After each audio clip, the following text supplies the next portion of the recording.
forme et nous l'espérons jeudi soir faire le constat que des suites seront possibles en convergence notamment parce que ce qui est envisagé par les camarades dans la fonction publique et puis les cheminots, c'est bien entendu de regarder les suites. Alors nous, en intersyndicale, le contexte n'est pas du tout le même. On en a fait une d'ailleurs la semaine dernière. On a rencontré la CFDT, la CFE-CGC et Force ouvrière. Force ouvrière sera présent dans le cortège très certainement de la fonction publique. Ils appellent à l'arrêt de travail pour couvrir les salariés de l'énergie qui voudront s'y joindre, mais ils n'ont pas voulu appeler avec nous. Pour les autres organisations, c'est n'y allons pas parce qu'on va faire l'amalgame par rapport au statut. Pour nous, il n'y a pas d'amalgame de toute façon sur ce sujet. Par contre, il y a des possibilités d'envisager, pourquoi pas l'avenir, parce qu'on est ensemble, au travers des CCE, sur une campagne autour des services publics, enfin du service public de l'électricité et du gaz, donc ensemble via les CCE, donc plusieurs grands CCE notamment. Et à l'issue de cette campagne, on envisagerait, pourquoi pas, un rassemblement national ou une manifestation. Donc c'est en pourparlers, il faudra qu'on se revoie pour en discuter. Donc bon, c'est mi-figue, mi-raisin, mais on va essayer de forcer le trait. Dans un instant, on va se retrouver pour discuter justement de la partie service public, ce que la CGT met derrière ces mots-là. On va revenir, on va présenter aussi la communication qui a été faite avec le petit fascicule, on présentera tout à l'heure. Pour l'instant, on va se faire une petite pause tranquille. On va aussi regarder vos commentaires, vos réactions sur le Facebook de la CGT, mais aussi celui de la Fédération Mine Énergie. Et puis on se retrouve dans un instant. On écoute Chinese Man. On a eu un gros souci sur le Facebook de la Confédération, imagine-toi. Le boîtier, il n'a absolument pas marché. Ça marche pas? Ça n'a pas marché, donc on est en direct. Ça m'a complètement tout coupé, je ne sais pas ce qui s'est passé. Les tests qu'on avait. Ouais, tout à fait. Les tests qu'on a réalisés, voilà. Bon, écoute, donc là, du coup, à partir de maintenant, enfin, il y a 5 minutes, mais voilà. Mais ils n'ont pas le droit à la musique, eux. Donc, en même temps, tu vois, ils ont le droit à vos petits bonjours. Bonjour tout le monde. Voilà, tu vois, ils n'ont pas le droit aux intermèdes musicales. Ah oui, du coup, ils n'ont pas le droit aux intermèdes musicales. Ah, faut pas qu'on dise de bêtises, alors. Alors là, vous êtes en pause. Donc, on est en pause sans trop être en pause, finalement. Voilà. On va juste améliorer un petit peu la visibilité pour... Attention, on récupère les... Ouais, je fais gaffe à la caméra qui est derrière. Ouais. Attends. Ce que j'aimerais, c'est arriver à le mettre comme celui de Seb. Mais je sais pas si on va y arriver. Ouais, tout à fait. Ouf. Et pareil, écoute, pour, non, mais par Laurent contre, après, tu vois, du coup, ça sous-tendait bien. C'était bien de refaire encore un truc avant qu'ils vendent son truc partout. Là, là, comment on fait là? On le prend en direct. Tu vois, donc, non, mais c'est pas grave, hein, de toute façon, tu visites. Fais attention au champ de la caméra. Pas de problème. De toute façon, du coup, je serai un peu dans le champ des fois, parce que du coup, tu vois.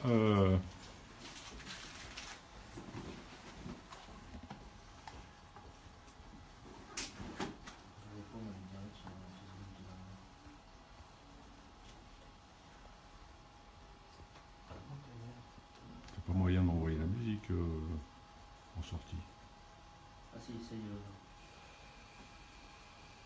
tout noir. Là c'est tout noir. Ah oui, non, il y a eu un sacré gag. Il y a eu un sacré gag. Le boîtier, je ne sais pas ce qui s'est passé. Quand je l'ai testé avec la boîte au microphone. Il y a des réactions de quelqu'un ou on est tout seul Les commentaires. Ah, il y a des commentaires, ouais. Ouais, ça va venir. Ne vous inquiétez pas. Donc là, on va sur la question du service public. Qu'est-ce qu'on met derrière le terme de service public et on fait un point à partir du fascicule. Là, tu as des questions? Alors on réexplique pourquoi ça parle pas. On est en direct sur la web radio de la CGT. C'est la pause musicale. Et donc c'est la pause musicale en ce moment. Et comme on a un petit souci technique, vous êtes privé de musique. Voilà, on n'a pas le droit à la musique. Et on va éviter de chanter parce qu'on ne sait jamais. ça pourrait faire chaud. Le 22, ce qu'on a besoin, c'est d'un grand soleil. Avant le fascicule, peut-être se poser celle-là. Ouais, si tu veux. Je reprends moi avec le classique. C'est arrivé les caméras. Pas mal foutu cette affaire. Je prends la suite. Et tu as un retour sur le web radio FNME? Oui, en direct? Ouais. Non, tu as des. C'est extra-promédie, c'est qui? Ouais, t'as combien? 100 auditeurs. Un peu moins? Non, 115. 115 auditeurs. D'accord. Et sur la conf, on ne sait pas. Non, c'est peut-être 36 pour l'instant. non, parce que je te dis, on a eu le gros gag, toute la première partie. Qui c'est qui m'a envoyé le texto? C'est un copain de l'énergie 77. Ouais, c'est il a fait un post tout à l'heure, il dit ouais, vous coupez les micros. Ceci dit, il y a le même souci de son chez vous sur l'émission. Tu sais ce que vous avez Apparemment, fait sur Service Public. apparemment, c'est pour les mecs qui regardaient. Ouais, le son, c'est pas terrible. Ouais, le son, c'est pas terrible. On va acquérir des micros. Une minute. Une minute. Tu me mettras celui-là. Ouais, parce que là, par contre, on est sur la vidéo, sur la... Jingle. Allez, je te donne.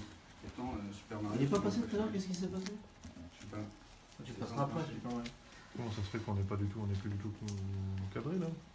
Non, mais parce que je me promène là-dedans, de toute façon. Non, Il n'y a pas de cadre là. Tu vas avoir le cadre quand tu vas parler. Non, c'est le téléphone en fait qui te filme.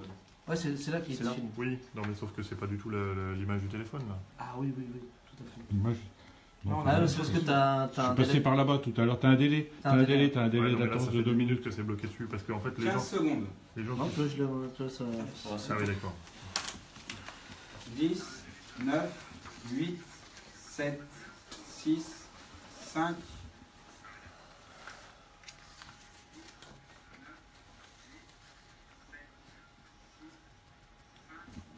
Laissez-vous ça. C'est la web radio de la FNME CGT, c'est l'énergie du mardi. Ce soir, grande émission sur les services publics.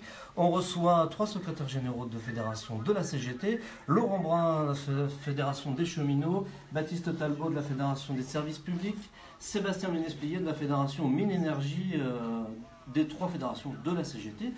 Parmi d'autres fédérations, avec un grand appel, on en a parlé en première partie de cette émission, ça sera jeudi, évidemment, on vous invite tous à participer le 22 mars, le jour du printemps. Oui, enfin ce sera demain, mais enfin bon, c'est le printemps, un printemps de lutte qui s'annonce très fort. On viendra tout à l'heure sur la stratégie de lutte pour ce printemps, mais pour l'instant on va peut-être décortiquer les propositions de la CGT, puisque dans les médias on a beaucoup d'attaques et évidemment le plan du gouvernement libéral qui est largement relayé. Eh bien voilà, on a décidé sur notre web radio et notre média de la CGT de vous présenter aussi et de mettre en avant les propositions de la CGT en matière de services publics. Nicolas. Oui, tout à fait. On a très largement entendu parler d'un certain rapport que tu évoquais tout à l'heure, Laurent, on peut dire son nom. C'est un rapport Spinetta qui a fait couler beaucoup d'encre dans les médias. En parallèle, vous, à la Fédération des cheminots, vous avez rédigé un manifeste, il me semble, ensemble pour le faire. Voilà, très bien. Peux-tu nous dire peut-être en quelques mots en quoi il constitue une alternative sérieuse et surtout quelles sont ses principales recommandations? Disons qu'on voulait répondre au rapport Spinetta, qui est en fait une compilation des rapports libéraux de ces dernières années et qui enfile, on va dire, les lieux communs sur le service public. Ça coûte cher, c'est pas efficace, blablabla. Donc nous voulions avoir une vision la plus objective possible, mais favorable au service public. Et donc ce rapport nous permet à la fois de faire des constats et des propositions. Dans les constats, on s'appuie sur nos expertises réalisé par nos experts économiques indépendants auprès de nos comités d'entreprise, mais on s'appuie aussi sur des statistiques nationales et puis des rapports comme par exemple celui du Boston Consulting Group sur l'efficacité des chemins de fer en Europe. Et à partir de là, en fait, on démontre que non seulement le service public il est efficace, que chaque euro investi est bien utilisé, contrairement au sous-entendu du Premier ministre, mais également on montre qu'il est utile environnementalement, socialement, et que aujourd'hui on gagnerait à ce que l'État assume ses responsabilités et finance un peu plus les services publics, plutôt que de tenter de transformer ses activités en activités marchandes pour s'en désengager. Et donc on arrive sur des propositions qui sont en fait de 4 ordres. D'abord, exiger que l'État refixe des objectifs au service public ferroviaire, puisqu'aujourd'hui il n'en fixe pas, et c'est logique, à partir du moment où il est dans l'idée de le privatiser et de faire en sorte que le marché arbitre le transport, évidemment il ne fixe plus d'objectifs politiques.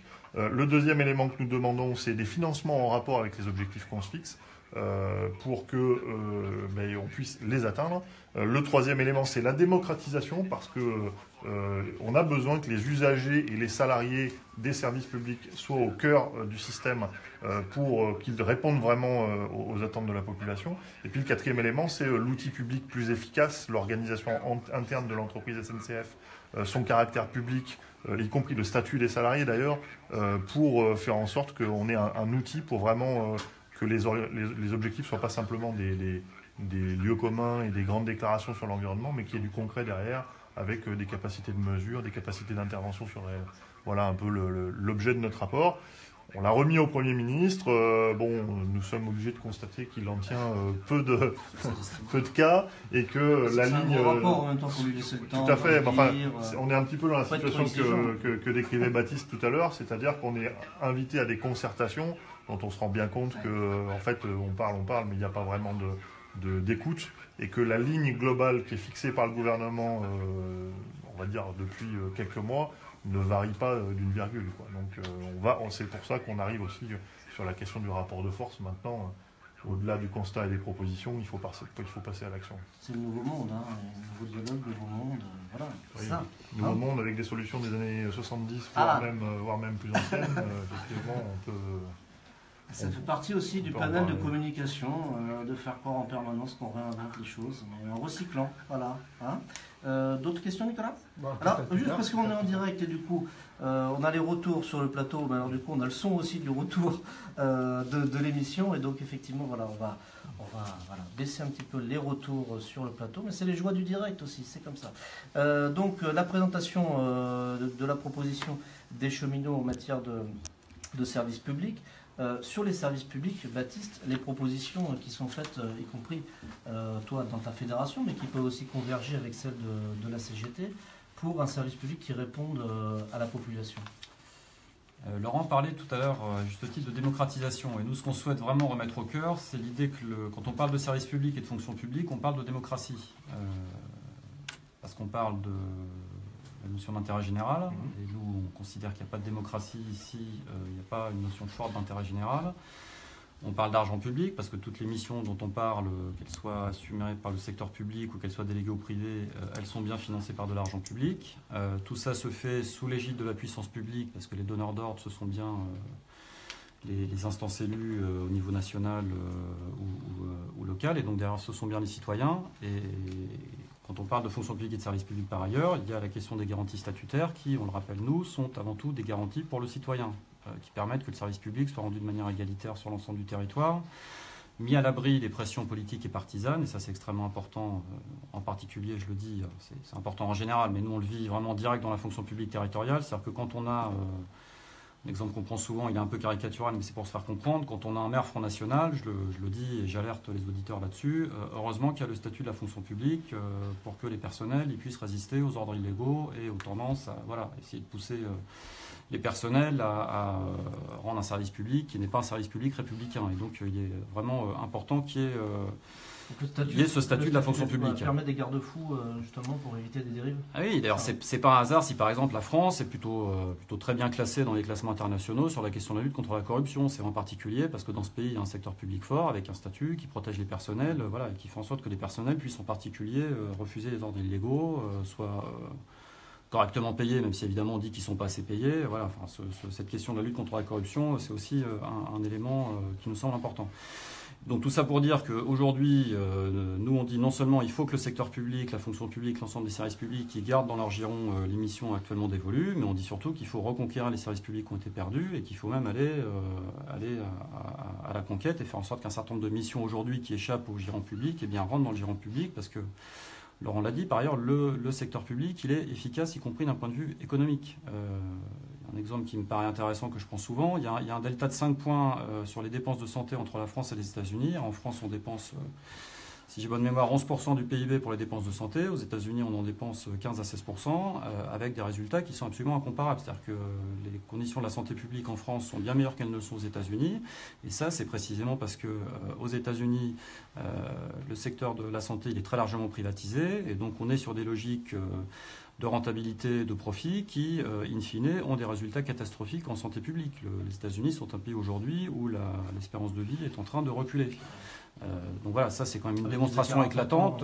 Voilà, c'est une démonstration éclatante du fait que l'argent, enfin la maîtrise publique, elle est aussi garante de la bonne utilisation des moyens financiers et en particulier donc de l'argent public. C'est la raison pour laquelle nous, on est vraiment sur une volonté de reconquête. Alors on a des propositions sur un grand service public de l'eau, de la petite enfance, du logement, évidemment de la santé. Enfin voilà, nous on considère qu'il faut vraiment repartir à l'offensive et pas considérer qu'il y a une fatalité à ce qu'il y ait des pans entiers du secteur, du service public qui partent et qu'il n'y a pas non plus de fatalité à ce qu'un certain nombre de secteurs fondamentaux soient en partie aujourd'hui sous l'égide du secteur privé du marché.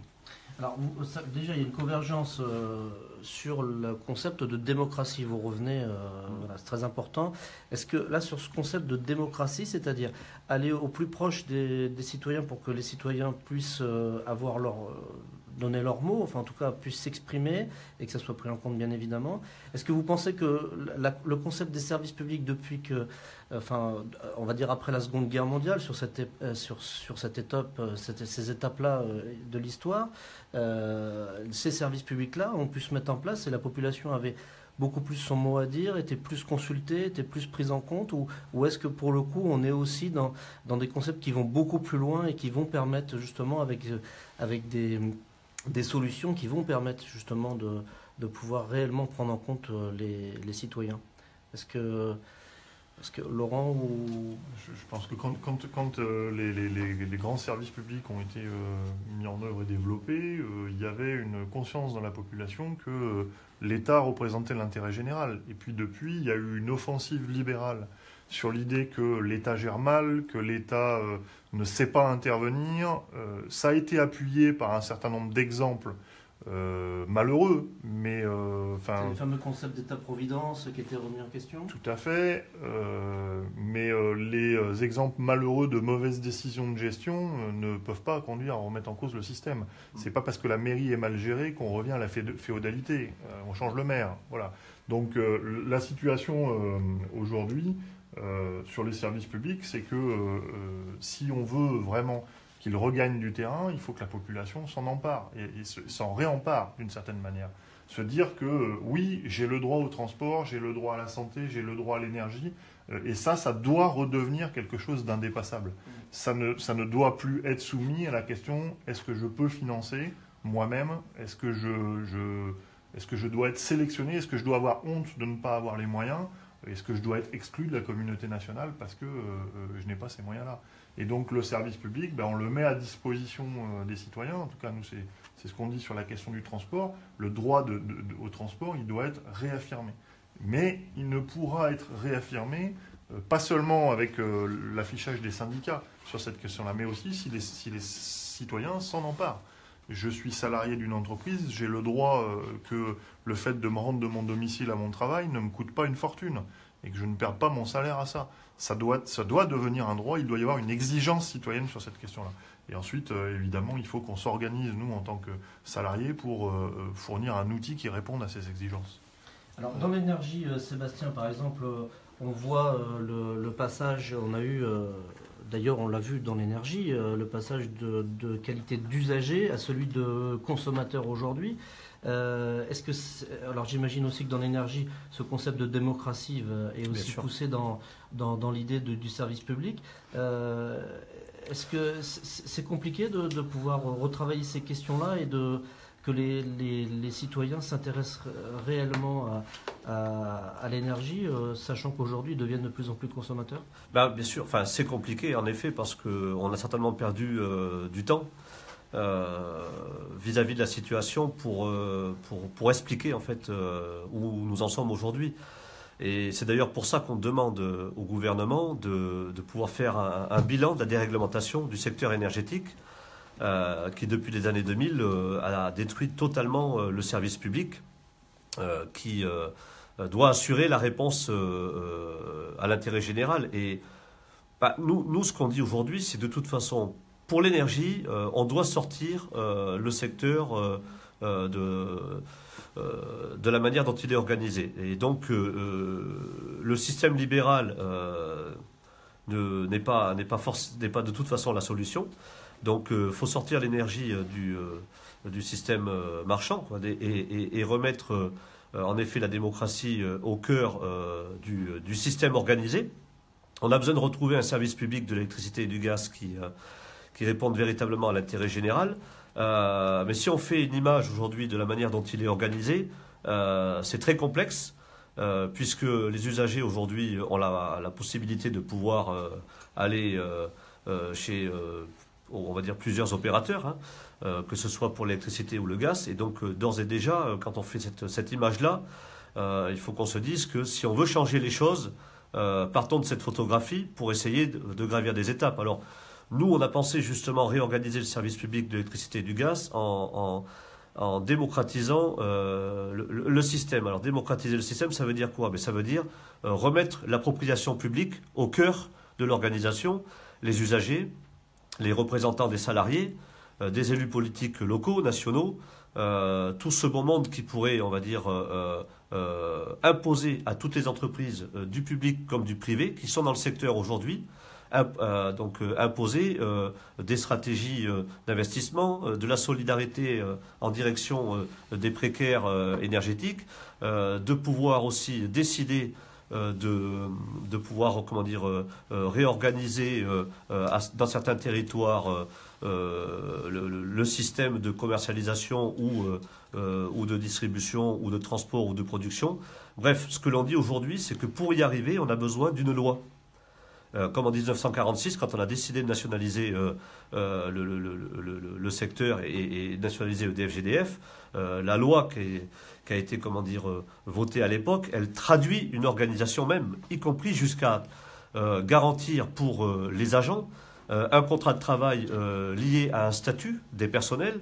Et ce statut, c'est aussi pouvoir permettre à ces personnels qui travaillent dans un service public 24 heures sur 24, 7 jours sur 7, et qui sont là pour répondre à l'intérêt général au service des usagers. Donc ce contrat de travail, il a été agrémenté, et c'est pour ça qu'aujourd'hui, ce statut de personnel, il existe avec en effet des garanties à l'intérieur qui sont légitimes, et je le répète, qui valorisent tout un travail autour du service public et d'assurer en fait les missions de service public par les agents. Et donc aujourd'hui, nous on veut remettre autour donc du secteur, organiser la démocratie, et pour les salariés vis-à-vis de ce que la photographie nous donne aujourd'hui, c'est-à-dire des agents au statut et des salariés sous diverses garanties collectives. Nous on dit demain, dans le service public de l'électricité et du gaz, tous les salariés doivent être aux mêmes garanties collectives. Donc on nous revendique un statut de l'énergéticien par exemple, et pour gérer et organiser tout le secteur demain, on a pensé et réfléchi un pôle public de l'énergie. Donc c'est un concept de gestion en tant que tel, hein. C'est un outil qui permet d'organiser, mais véritablement ce que l'on recherche, c'est remettre le service public de l'électricité et du gaz au cœur de l'intérêt général. Et je vous donne un exemple qui démontre le travail que l'on fait à la Fédération. C'est par exemple un projet que l'on a remis la semaine dernière aux députés européens et que l'on est fier aujourd'hui de porter. C'est quand Bruxelles met en demeure l'État français sur l'ouverture à la concurrence des concessions hydrauliques.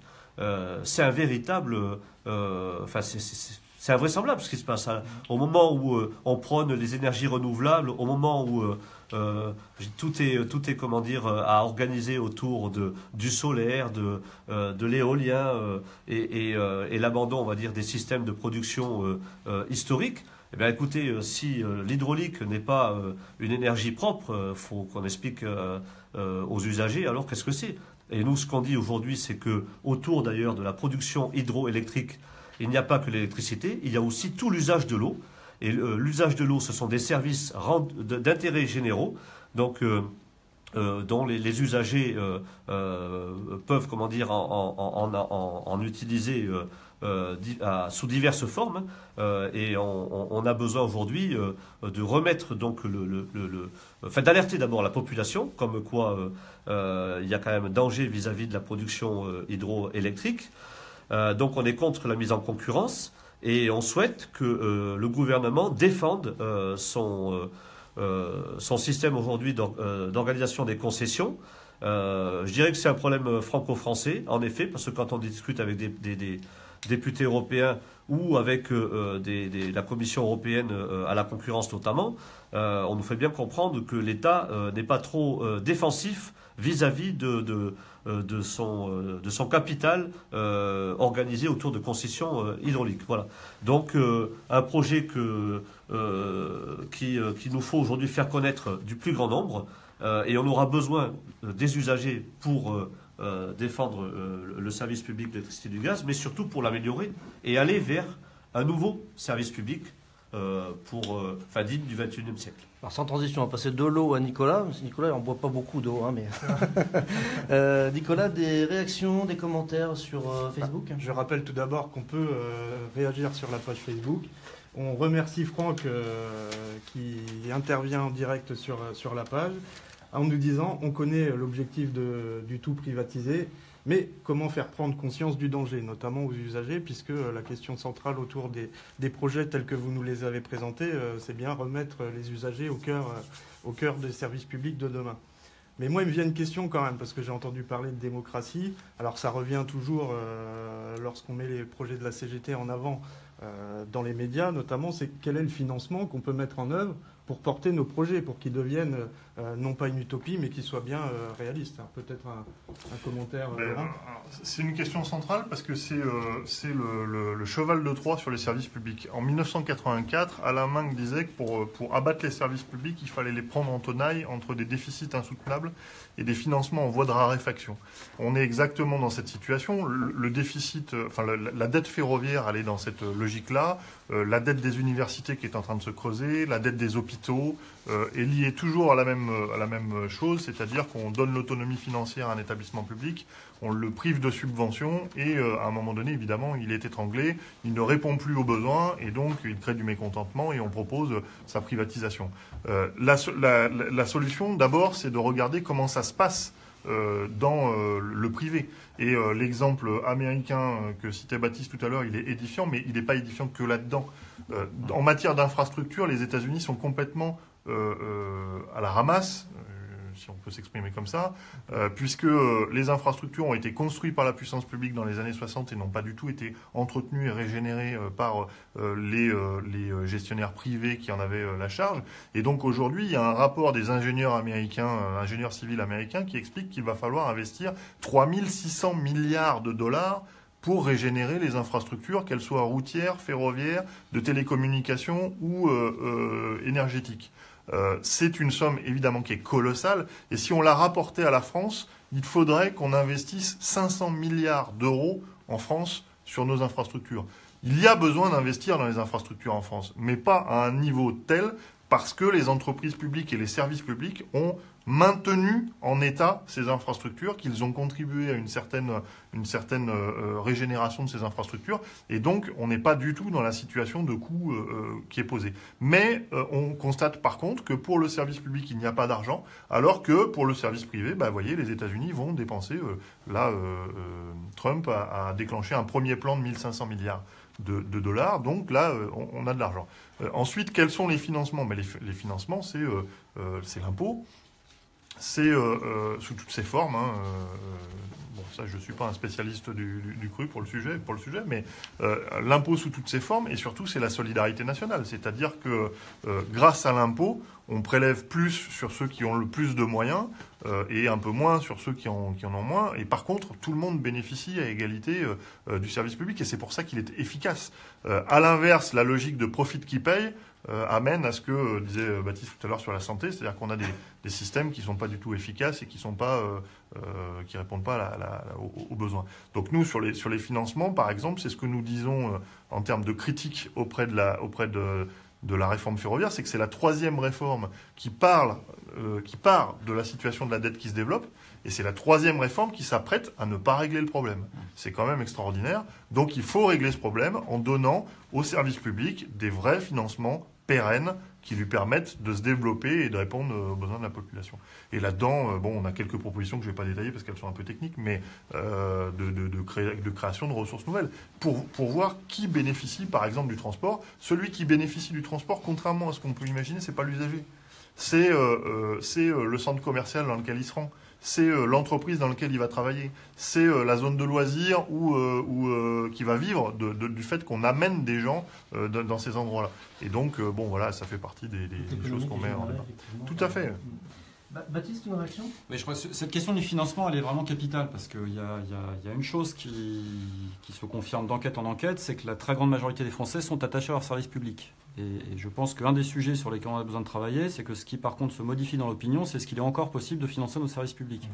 C'est là-dessus que nos adversaires, nos ennemis même, travaillent d'arrache-pied effectivement depuis des années avec tout le travail de casse... tout le travail idéologique qui a été mené. Alors, là-dessus, il faut vraiment qu'on prenne le temps d'argumenter. Bon, il y a un tas de chiffres à citer.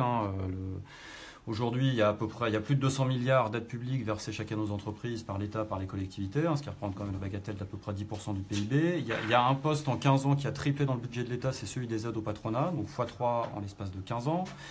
On nous dit qu'il faut supprimer l'ISF parce que les milliardaires quitteraient la France en masse, alors que c'est exactement l'inverse qui se produit, puisque le nombre de milliardaires a été multiplié quasiment par 10 en 20 ans. Donc voilà, on a vraiment besoin, dans l'argumentation qu'on porte, de bien souligner que de l'argent, il y en a en France comme il n'y en a jamais eu. Je rappelle aussi au passage que la France est championne d'Europe des dividendes versés aux actionnaires, et donc elle est aussi parmi les champions du monde en la matière. Donc voilà, tout ça pour dire que, il y a des moyens disponibles, et donc deux, on reste bien sur une question de choix politique, c'est-à-dire est-ce qu'on fait le choix politique du service public ou est-ce qu'on fait le choix politique du marché. C'est ça que, voilà, c'est là-dessus qu'on a besoin de travailler. L'argent, il y en a, oui. Les moyens existent. Sébastien, une réaction ? Oui, l'argent, il y en a. On regarde côté énergie, les dividendes qu'empochent nos entreprises. L'exemple d'Engie, par exemple, pour 2017, 1,7 milliard. Cet argent, plutôt qu'il remonte aux actionnaires, si on investissait et qu'on améliorait le service public d'électricité du gaz, ça serait peut-être une solution. Nous, on dit très simplement qu'il faut sortir le service public de ce système marchand et du système libéral et revenir à la raison, l'intérêt général. Donc ça veut dire que l'État doit prendre ses responsabilités et plutôt que d'empocher les actionnaires et d'aller investir dans on ne sait quel intérêt, surtout pas pour l'intérêt général justement, mais plutôt pour les CAC 40 ou le capital, d'améliorer le service public et puis de penser aux usagers qui en ont besoin. Nous on dit toujours que l'énergie c'est pas comment dire un secteur marchand, c'est vital quoi. Donc voilà, on a besoin aujourd'hui de revenir à la raison. Puis je vais plus loin. Il y a en effet les dividendes, mais il y a aussi tout l'argent qui est pris sur le dos des salariés. En 2017, les salariés pour l'énergie, ça a été 0% d'augmentation. Pour 2018, c'est 0,2% d'augmentation. Enfin, je veux dire, quand on voit aujourd'hui les économies qui sont faites sur la productivité des travailleurs, c'est inadmissible. Donc, il y a de l'argent. Maintenant, l'argent, il faut l'investir de manière correcte et respectable pour l'intérêt général. Donc, l'État doit prendre ses responsabilités. Bon, en même temps, quand on a un gouvernement comme La République En Marche au pouvoir, c'est compliqué d'avoir ce discours et de faire changer la donne. Mais on espère que le 22 sera une première journée qui nous permettra de faire changer les choses et de bousculer les libéraux qui aujourd'hui nous emmènent dans le mur, quoi. En tout cas, on espère que les citoyens vont s'en rendre compte très vite. Ah ben on s'en va. Oui, vas-y Laurent. Oui, il faut savoir que pour nous, c'est comme ça, mais je pense que c'est partout pareil. Le 22, chez les cheminots, par exemple, la colère n'est pas née avec la réforme ferroviaire en préparation. La colère, elle est déjà préexistante auparavant parce que les cheminots, les salariés, font des efforts dans leur travail pour produire le meilleur service public possible. Et en fait, par les choix de manque de moyens, de désorganisation de ces services publics, ils se rendent compte que leurs efforts se transforment en mauvaise qualité du service public. Et ça les met dans un état de mécontentement, bien sûr parce que leurs conditions de travail sont dégradées, mais aussi parce que ce qu'ils produisent et qui avait une qualité pour la population, un usage pour la population, devient finalement médiocre. Et donc, il y a aussi une exigence de recréer de la qualité du service public pour être à nouveau fier de ce qu'on produit quoi, dans la société, parce que ça a une importance intéressante. Et bon, voilà, il y a une campagne fière d'être fonctionnaire. Alors nous, on n'est pas fonctionnaire, mais on est fier d'être cheminot. Et ça, c'est quelque chose qui est aussi très au cœur de la bataille. Et c'est ce qui fait, on peut constater aussi une certaine solidarité avec les usagers qui voient bien les efforts des salariés au quotidien et qui voient bien aussi la dégradation du service et qui donc, quand on leur explique quelles sont les causes réelles de la dégradation du service, ont tendance à être spontanément solidaires avec les salariés des services publics. Nicolas ? Je réagis tout de suite à ce que vient de dire Laurent. Il y a donc une campagne fière d'être fonctionnaire. On évoque souvent aussi dans l'opinion qu'en France, ça serait un pays de fonctionnaires, qu'il y en aurait beaucoup plus que la moyenne chez nos voisins européens. Est-ce que tu peux peut-être nous préciser certains chiffres ou si tu les as, je veux pas te... Bon, d'abord, grosso modo, la France, elle est dans la moyenne haute du nombre de fonctionnaires par habitant. Après, elle est loin d'être le pays où il y a le plus de fonctionnaires en Europe ou dans le monde. Mais quand bien même ça reste le cas, c'est une bonne chose. Enfin, nous, on est encore une fois fiers d'être fonctionnaires. On pense que la fonction publique, les services publics sont un atout pour le pays. Et d'ailleurs, quelques exemples malheureux qu'on a, dramatiques, comme celui de la Grèce, où on a taillé allègrement dans les budgets publics et où on a coulé les services publics, et ben on voit que ça fait couler tout le pays et ça a aussi fait couler l'économie du pays. Donc nous, on maintient, on affirme, on revendique le fait que oui, on a besoin du service public pour la cohésion sociale, mais aussi pour l'économie, parce que voilà, s'il n'y a pas de service public, il n'y a pas possibilité de développer l'économie, parce que les salariés, ils ont des besoins... Ils ont des besoins à satisfaire et pour ça, oui, il y a besoin du service public. Et c'est effectivement la raison pour laquelle, et ça demande bien l'importance du travail de convergence qu'on a mené, on cherche vraiment aujourd'hui à dégoûter les cheminots, les fonctionnaires, les énergéticiens de leur travail, de ce sur quoi ils consacrent, enfin de ce à quoi ils consacrent leur vie et leur quotidien. Donc c'est la raison pour laquelle nous on a aussi voulu effectivement repartir à l'offensive. Et affirmer que nous, à rebours du discours de certains médias dominants, et pas tous les médias d'ailleurs, je le dis, heureusement, bah oui, nous on est fiers d'être fonctionnaires, on le revendique, et on est, nous, extrêmement attachés à l'intérêt général, et on pense qu'il est porteur d'avenir. Eh bien, comme dit Baptiste, on est sur un média qui n'est pas dominant, mais qui est donc Absolument. alternatif. Et donc c'est celui des mines et de l'énergie. Bon, c'est un courant alternatif, hein, forcément, puisque c'est un média de l'énergie. Et donc on va plutôt faire une petite pause musicale. Dans un instant, on va revenir et dans cette dernière ligne droite, eh bien, on reparlera justement des agents et des salariés qui sont dans la fonction publique, chez les cheminots, dans l'énergie, du sens qui est donné aussi à leur travail. Et puis on aura aussi une étape où on discutera de la stratégie des luttes qui va être mise en œuvre pour ce printemps. On écoute L'Inconsolable et on se retrouve dans quelques instants. Je m'excuse de vous foutre un peu le bras, mais j'ai pas d'autre solution pour appliquer le son correctement. Donc, Fais attention, c'est pas une blague à Laurent, on ne va pas nous mettre le bras. Ça fait 10 milliards de fois qu'on lui fait la blague, je pense. ouais. Oui, c'est pas... Mais bon, ça me pose pas de soucis. Les bonnes blagues... Bien, oui, donc du coup, sur la dernière partie, du coup, on va largement dépasser le temps, sauf si vous avez des contraintes de timing. Moi, je pense que du coup, on va peut-être aller maintenant dans le cadre des statuts des personnels. Ça te va très bien le nouveau look. La révolution barbu. Bonne soirée. Le NSTS, on l'évoque ou... Nos jeunes de la fédération. Ouais, le statut, mais je voudrais aussi, parce que vous l'avez évoqué, un peu le sens aussi donné au travail. Parce qu'effectivement, quand toute la journée, je veux dire, on entend qu'on coûte cher, qu'on n'est pas utile, qu'on n'est pas efficace, qu'on n'est pas productif. Comment ils le vivent aussi, les agents, notamment dans la fonction publique, et chez les cheminots aussi.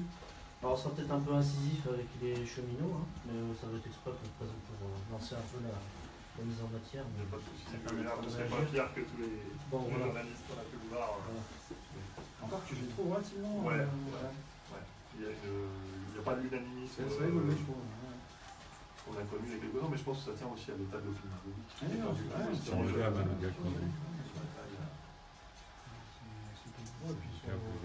le viseur aussi, les médias aujourd'hui, qui s'annoncent Ça annonce Macron et les actes qu'il a pris en nommant un de ses potes sur la chaîne parlementaire. Là, ça vient des médias aussi, et ça forcément sur la sellette en termes d'indépendance. Je pense qu'il y a une sabotage, par exemple, la mobilisation des retraités, les choses comme ça montrent aussi que nous, les réactions que j'ai pu voir, moi, des usagers, pas lors des distributions, mais qui nous passaient justement dans les médias. D'habitude, on passe tout le temps des gens qui sont mécontents. Cette fois-ci, il y a beaucoup d'usagers qui disent on en a marre, qu'on nous prenne nos petits avantages, etc. Donc, ils ont 10 secondes. Il y a un transfert des salariés pour dire stop.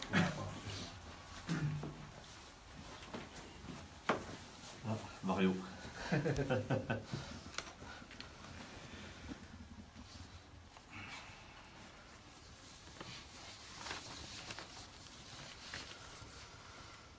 Ouais. Ah, c'est le logo de notre petit ouvrier. Oui, on se souvient tous de ce petit jeu vidéo. Donc, vous êtes dans l'énergie du mardi, toujours fidèle au poste, et vous nous suivez sur le Facebook Live de la Confédération. Toujours tenu la caméra par Bruno Jardin, qui a un métier peut-être difficile quand même. Hein. C'est lourd parce qu'on va largement déborder. Cette émission va aller au-delà évidemment de l'heure prévue. Mais c'est pas grave, on n'a pas de contraintes de grille de programme comme dans d'autres médias. Donc c'est bien l'énergie du mardi, vous êtes bien au bon endroit sur la web radio de la FNME-CGT, retransmise donc sur Facebook Live de la Confédération, sur celui de la Fédération. On continue évidemment à collecter vos commentaires, vos réactions. C'est Hugues qui s'occupe de ça et c'est Nicolas qui nous les retranscrit. Il y a beaucoup de réactions. Il y en a quelques-unes. Très bien. Quelques-unes, je vous ferai part tout à l'heure. Eh bien, tu nous feras part tout à l'heure. On va poursuivre cette émission. On a parlé évidemment du contexte social, des propositions de la CGT en matière de service public. Et on va maintenant faire un petit peu un focus sur les salariés ou les agents qui travaillent dans ce service public. Alors, Baptiste, tout à l'heure, on évoquait avant la pause musicale les fonctionnaires qui travaillent dans la fonction publique, dans les services publics. Tous les jours, le rabâchage en permanence, leur dire qu'ils ne sont pas productifs, qu'ils coûtent cher, parfois même carrément qu'ils ne font rien, qu'ils ne sont pas utiles. Comment ils le vivent, ce rabâchage médiatique et qui peut aussi rentrer dans un certain nombre de consciences et qui peut, comment ils vivent ça? Ils ne le vivent pas bien, et d'ailleurs c'est pour ça que nous on a vraiment senti qu'il y avait quelque chose à travailler là-dessus, et c'est la raison pour laquelle on a lancé la campagne Fier d'être fonctionnaire, parce qu'on s'est dit qu'il fallait vraiment il fallait rebooster les troupes et redonner de la fierté, de la dignité, parce que je pense que c'est aussi une question de dignité. Mais tout ça est très très pervers, sans éventer un scoop, il y a un sondage qui va bientôt sortir, mais je crois que j'en avais déjà vu un qui disait ça, les fonctionnaires pensent que les Français ont une mauvaise image des fonctionnaires. Alors qu'en fait c'est faux, c'est-à-dire que quand on demande aux Français s'ils ont une bonne image des fonctionnaires, ils ont plutôt une bonne image des fonctionnaires. Mais les choses sont tellement rabâchées que les fonctionnaires sont persuadés du fait qu'il y a une majorité de Français qui ont une mauvaise image des fonctionnaires. Et je pense que sans doute ça s'applique aussi à l'ensemble des agents du secteur public. Donc ça veut dire deux choses. Bon, ça veut dire qu'effectivement la bataille idéologique, elle finit par peser sur les consciences. Ça veut quand même dire aussi, je rappuie là-dessus, qu'aujourd'hui il y a une majorité du pays qui est...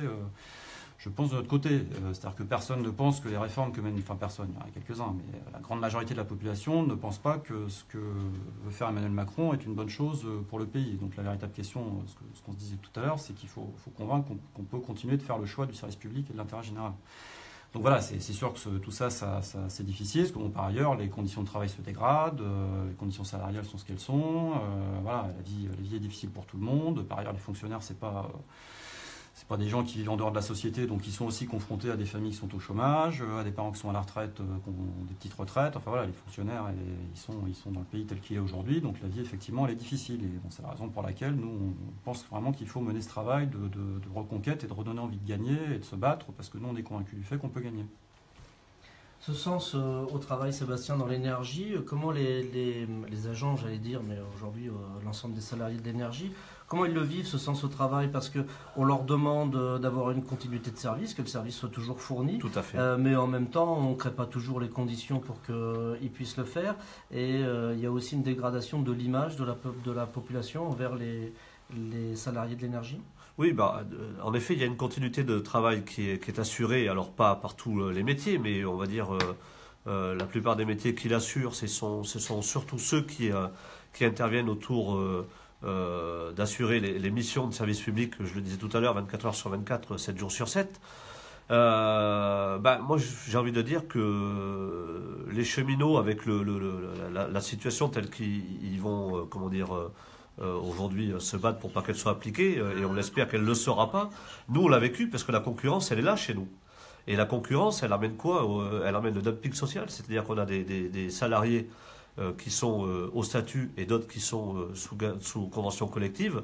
Et là, on a en effet un problème dans nos organisations du travail et dans nos collectifs de travail, parce que gravitent des salariés où d'un côté la formation elle est pas forcément en adéquation avec les compétences nécessaires pour assurer le travail, et puis d'un autre côté on a fait le choix que c'était pas forcément aujourd'hui une priorité que de continuer à assurer des formations pour maintenir les compétences, voire les développer dans des nouveaux métiers qui vont poindre le jour, avec notamment l'arrivée du numérique et d'autres évolutions. Mais donc en fait des salariés en effet qui sont aujourd'hui, j'ai envie de dire, un peu perdus dans tout ça. Puis à côté, il faut vivre les fermetures de sites, des sites de production, des boutiques de proximité, le lien social avec les usagers. Donc on revient sur la réponse à l'intérêt général.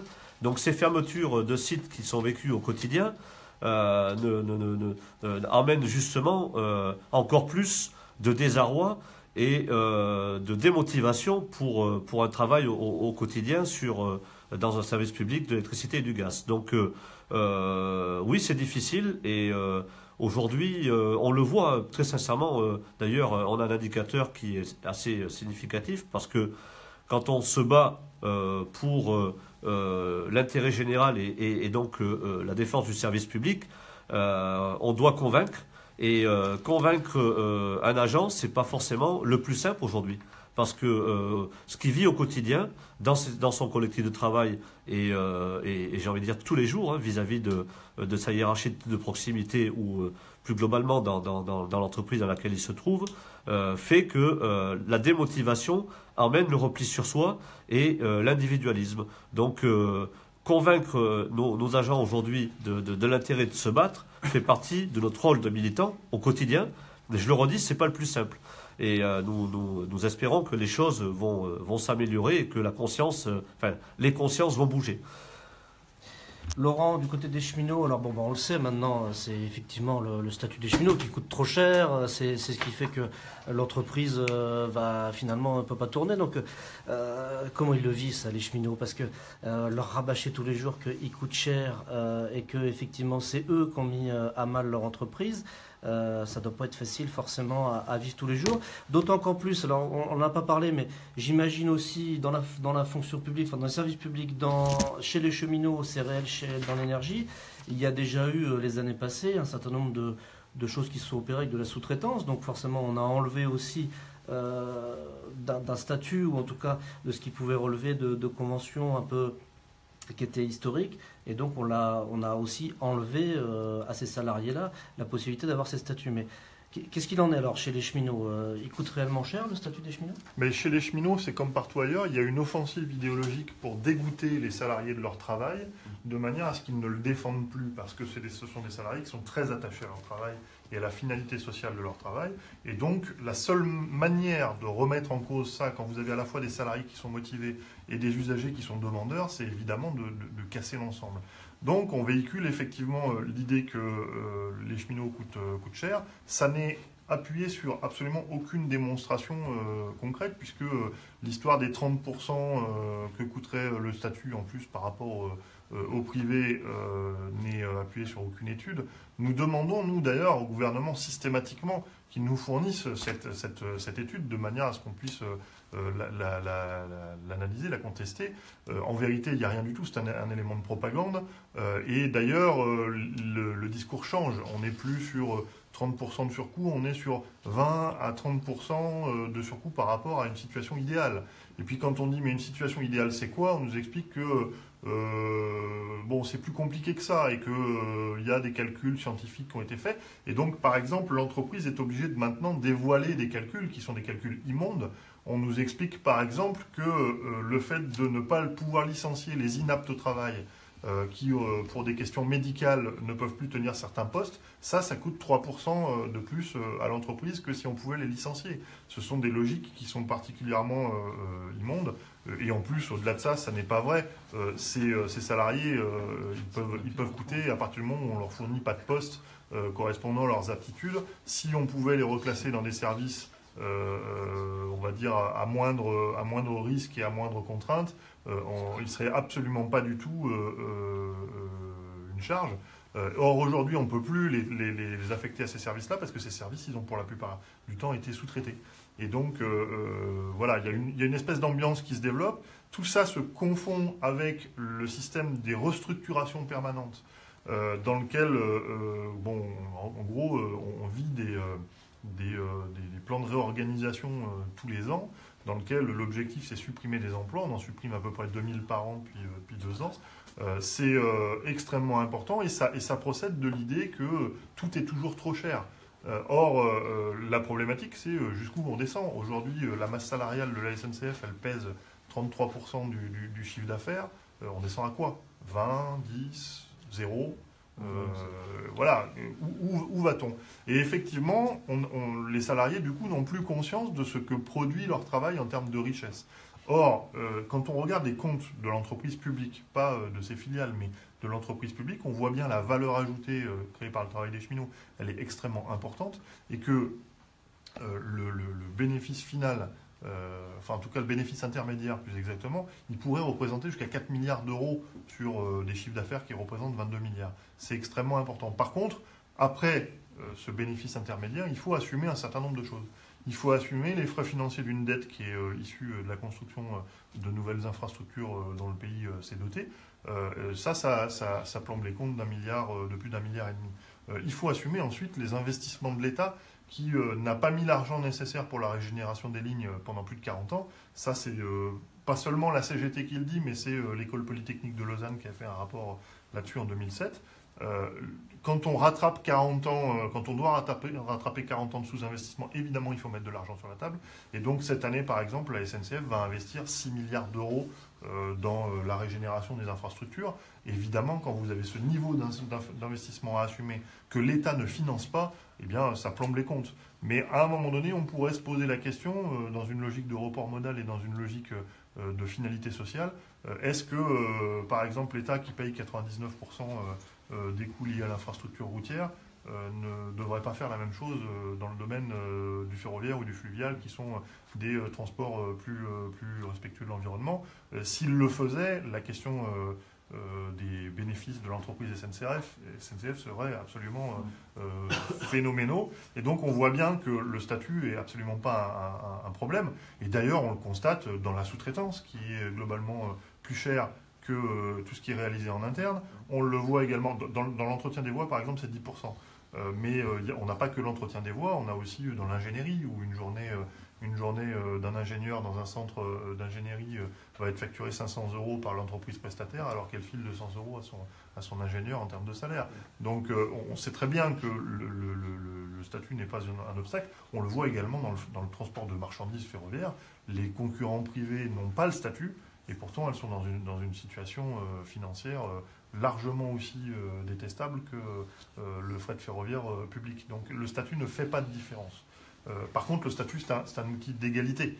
Et par exemple, dans les côtés positifs, si à la SNCF, on a une discrimination entre hommes et femmes au niveau salarial inférieur à ce qui peut se pratiquer dans la moyenne des entreprises, c'est parce qu'il y a des règles plus transparentes et plus équitables liées au statut dans les promotions, par exemple. Alors également, comme le disait Baptiste tout à l'heure, parce qu'il y a une histoire évidemment dans la construction de ces statuts qui sont liés à des conquis sociaux, le fruit de lutte, mais pas que. Quand on a lu dans certains médias, d'ailleurs, presse écrite la semaine dernière, que la construction du statut des cheminots, elle était liée aussi au fait qu'il fallait donner un statut permettant aux cheminots de pouvoir intervenir dans de bonnes conditions, de pouvoir aussi, à un certain moment, refuser un certain nombre de choses qui pouvaient mettre en danger leur vie, celle de leurs collègues ou celle des usagers.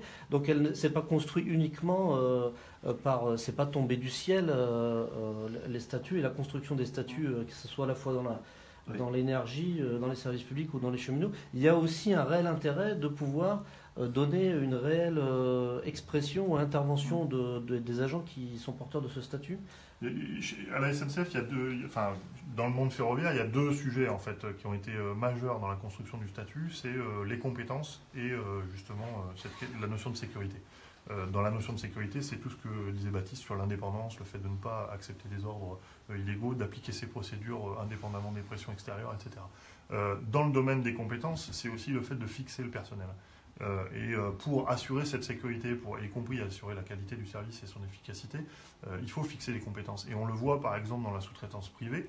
Le travail réalisé par la sous-traitance privée est mauvais. Ça n'est pas de la responsabilité des salariés de ces entreprises sous-traitantes, mais c'est le fait qu'ils sont sous des statuts précaires, donc ils n'acquièrent pas de compétences. S'ils en acquéraient, si leur entreprise les formait, il faudrait les payer en conséquence. Et donc, pour maintenir un coût du travail extrêmement bas et maximiser leur rente, les entreprises ne veulent plus aujourd'hui fixer les compétences. Et le drame, c'est qu'il n'y a pas d'exigence de la puissance publique sur la qualité, parce que sinon, on ne passerait pas par la sous-traitance, on ne passerait pas par l'externalisation, on resterait avec du travail réalisé par des salariés à statut. Nous avons aussi dans l'entreprise des salariés qui ne sont pas à statut, puisqu'il y a un certain nombre de failles qui ont été intégrées, notamment à l'époque Sarkozy ou antérieure, sous prétexte de discrimination à l'âge. On a embauché de plus en plus de personnel hors statut. C'est complètement injuste, puisque pour le même travail, par le même l'organisation par le même employeur, on a aujourd'hui des salariés qui sont de statut privé. Ils ne sont pas tout à fait... leurs droits sont quand même très, on va dire, assis sur l'existence du statut, mais néanmoins, il y a cette réalité-là. Nous sommes plutôt favorables à ce qu'on ait une extension des droits pour tout le monde plutôt qu'une diminution. Direction, Baptiste ou... Ouais. Je ne vais pas redévelopper sur les deux grandes étapes de construction du statut de la fonction publique. C'est 46, donc on est après la guerre, la libération, la résistance, le contexte politique, avec un parti communiste à 25%. Je le dis parce que si ça se compte aussi d'avoir des forces politiques de progrès et ça influe sur d'abord sur le relais politique, effectivement, c'est important. Oui. Et après, c'est le début des années 80, donc la période de Mitterrand, avec là aussi une autre répartition des forces politiques à gauche que celle que l'on connaît aujourd'hui. Voilà, donc c'est vraiment des phases de progrès social, d'expression et de développement de la démocratie. Donc voilà, le statut, il est aussi l'expression de ça et de ce rapport de force-là. Après, je crois que ce qui se joue aujourd'hui, c'est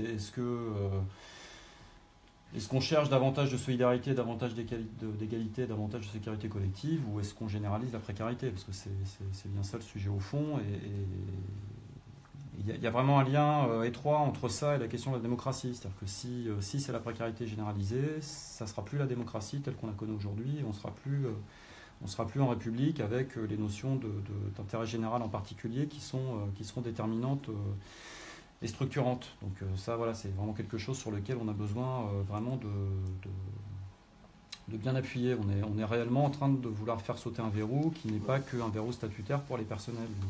On est vraiment sur une conception démocratique de notre société, de notre République. Non, mais moi je trouve que le système il a été très bien pensé par nos anciens qui ont créé les conditions, Baptiste le dit, à une époque où le Parti communiste avait une force dans ce pays pour justement convaincre le gouvernement de l'époque que c'était possible de pouvoir donner des droits de haut niveau à des salariés pour assurer un service public en réponse à l'intérêt général. Moi, hier, par exemple, on a eu de la neige dans notre pays, au mois de mars. Voilà, on voit de tout avec, en effet, l'évolution climatique, mais quand en Charente, on a 100 000 foyers qui sont privés d'électricité, par exemple, qui c'est qui intervient pour résoudre le problème? Eh bien, ce sont des agents du service public de l'électricité, d'Enedis et d'RTE qui interviennent pour remettre en condition un fonctionnement normal. Et donc, l'usager lambda, lui, il a besoin, quand il appuie sur le bouton, que la lumière s'allume. Et quand il veut faire chauffer quelque chose, aussi quand il tourne le bouton, il a besoin d'avoir soit du gaz, soit de l'électricité. En effet, quand les conditions climatiques ne permettent pas d'assurer en permanence le service public, il faut bien des agents qui interviennent 24 heures sur 24 pour réparer la situation et remettre dans des conditions normales une situation rendue, difficile. Mais ça va aussi plus loin, je le disais tout à l'heure, vis-à-vis des concessions hydrauliques. On a aussi, je le redis, autour du service de l'usage de l'eau, à assurer la sécurité, la sûreté. C'est aussi ça dans les centrales nucléaires, hein. C'est assurer la sûreté et la sécurité de l'environnement, et pas forcément que des installations, c'est un tout. Et donc on a des agents qui au quotidien œuvrent, je le redis, 24 heures sur 24 pour faire que dans ce pays, on n'ait pas de catastrophe. Justement, le service public soit de qualité, et ça, c'est significatif d'un système qui, depuis 1946, a vu le jour, et aujourd'hui, les libéraux veulent détruire. Et la concurrence n'est pas du tout la réponse pour améliorer le système. Bien au contraire, il ne fait que, le bouleverser. Et d'ailleurs, ceux qui en payent les premières conséquences, c'est les usagers. Augmentation du tarif, précarité énergétique en hausse. Ben voilà, donc un système qui est complètement mis à mal, alors que, je le redis, nos anciens, ils avaient pensé ce système tellement bien que je crois qu'aujourd'hui, on n'a pas besoin de se frotter trop la tête pour penser à remettre les choses en ordre. Il faut simplement revenir à la raison de ceux qui, à l'époque, ont travaillé dans des conditions très certainement pour redresser le pays qui sortait de la Seconde Guerre mondiale. Aujourd'hui, ce n'est pas le cas. Mais reprenons ces réflexions, reprenons tout ce fruit et remettons les choses en ordre. Un ensemble issu du programme du Conseil national de la résistance, évidemment, et des jours heureux. Voilà. Laurent, tu voulais compléter Oui, parce que je pense que au-delà de la question du contenu des statuts, il faut surtout démonter la tactique du gouvernement, qui est en permanence en train d'opposer les catégories. Quand l'histoire de la CSG a été mise en place, on nous a expliqué qu'il fallait que les retraités acceptent la solidarité avec les actifs, comme si les retraités n'étaient pas solidaires avec les actifs et qu'il fallait opposer actifs et retraités. Aujourd'hui, on nous oppose personnel à statut et personnel de droit privé. Hier, on a vu sur les questions des annonces au travers des chômeurs, la tentative d'opposition entre chômeurs qui profiteraient d'une situation et qu'il faudrait beaucoup plus contrôler et gens qui travaillent au quotidien, etc. Cette tactique d'opposition permanente, je pense que, elle n'est pas productive pour nous. Il faut qu'on sache se rassembler. C'est pour ça qu'on a dans la CGT et avec entre fédérations des volontés de créer des liens et de créer des convergences. Mais je crois en plus que dans la population, c'est de moins en moins efficace. Et les réactions que nous voyons, nous, au niveau des usagers, c'est que le statut, ils s'en foutent. Et au contraire, même, ils sont plutôt favorables à ce qu'on conserve les quelques avantages qu'on peut avoir. Je précise quand même que ce sont des avantages et des inconvénients. C'est-à-dire qu'il y a un équilibre entre droits et devoirs dans les statuts, et c'est très important. Mais les salariés ne sont pas demandeurs du sang des autres. Ce qu'ils veulent, c'est que le service qu'on leur fournit soit de qualité. Et là, oui, effectivement, on a un travail d'explication, non seulement pour expliquer ce que sont les statuts qui ne sont pas des obstacles à la réponse aux besoins, mais surtout pour élargir et venir sur cette question du service. Venir sur quelles sont les causes de la dégradation actuelle. Et les causes de la dégradation actuelle, elles sont très claires. C'est le fait que le gouvernement ne met pas les moyens, assèche les services publics.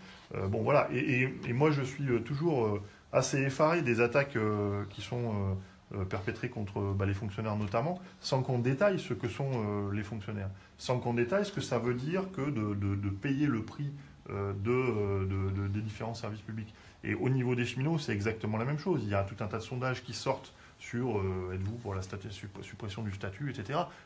99% de la population française ne sait pas ce qu'il y a dans le statut. Cette question ne veut rien dire. Et on ne cherche pas à faire savoir aux gens. On cherche à les opposer les uns avec les autres. Donc nous, il faut qu'on sorte de ce piège de l'opposition pour mettre en place une bataille unie. Moi, je vous écoute tous les trois depuis le début de cette émission. J'ai quand même fortement l'impression qu'il y a un problème idéologique, mais je n'arrive pas à comprendre ce que ce gouvernement nous dit depuis qu'il est en place, que c'est terminé, on est dans l'univers du pragmatisme aujourd'hui, et donc ce nouveau monde se construit sur cette base-là, et que tout ce qui est dans l'ancien monde, idéologique, etc., c'est terminé. Il faut être pragmatique, et donc on avance sur ce sujet. Mais à vous écouter, j'ai l'impression que on souffre, ou en tout cas il y a quand même cette idée d'idéologie, en tout cas d'idéologie dans le sens où il y a besoin de remettre du contenu et du politique, et qui me semble très très forte dans vos interventions. Vous le vivez comment, cette idée d'être dans le nouveau monde avec ce pragmatisme prégnant en permanence, où tout doit être une réponse économique, tout doit être une réponse à la production et point barre. Pas facile. Enfin, le nouveau monde de Macron, il ressemble beaucoup au XIXe siècle. Hein. Enfin, voilà. Et il est très idéologique, c'est-à-dire qu'il se prétend pragmatique, alors on nous assène des trucs, alors il faut... Il paraît plus jeune pourtant. Il faut baisser la dépense publique, par exemple. Alors, voilà, on a dit il faut baisser la dépense publique, mais on ne sait pas pourquoi. Mettons, il faut baisser la dépense publique. Alors on baisse la dépense publique. Après, sur les questions budgétaires, on nous dit, voilà, bon, il faut moins de fonctionnaires, on dépense trop pour la Sécu, etc. Ce qu'on ne nous dit jamais, c'est que tout ça vise quand même à financer des choses. Parce qu'on baisse l'enveloppe globale, mais après, dans l'enveloppe qui reste, il y a des répartitions qui s'opèrent. Et donc, ce qu'on enlève, par exemple, sur les missions d'intérêt général, sur la fonction publique, sur la sécurité sociale, etc., ça vise en particulier à financer le fait qu'on va supprimer l'ISF, entre autres, qu'on va accorder de nouvelles aides publiques massives au patronat, parce que je l'ai dit tout à l'heure, plus de 200 milliards par an, mais on va encore en rajouter pour les résultats, ou l'absence plutôt de résultats sur l'emploi que l'on connaît. Donc voilà, Macron, il est dans la pure idéologie, et d'ailleurs, moi, je trouve quand même qu'il y a quelque chose d'assez scandaleux. Macron, il sait très bien dans quelles conditions il a été élu, c'est-à-dire des conditions quand même assez particulières, et je pense qu'il sait très bien, quoi qu'il en dise, qu'il n'y a pas aujourd'hui une majorité large des Français qui adhèrent à son programme. Donc je respecte sa légitimité démocratique, hein, il a été élu, il ne s'agit pas de remettre ça en cause.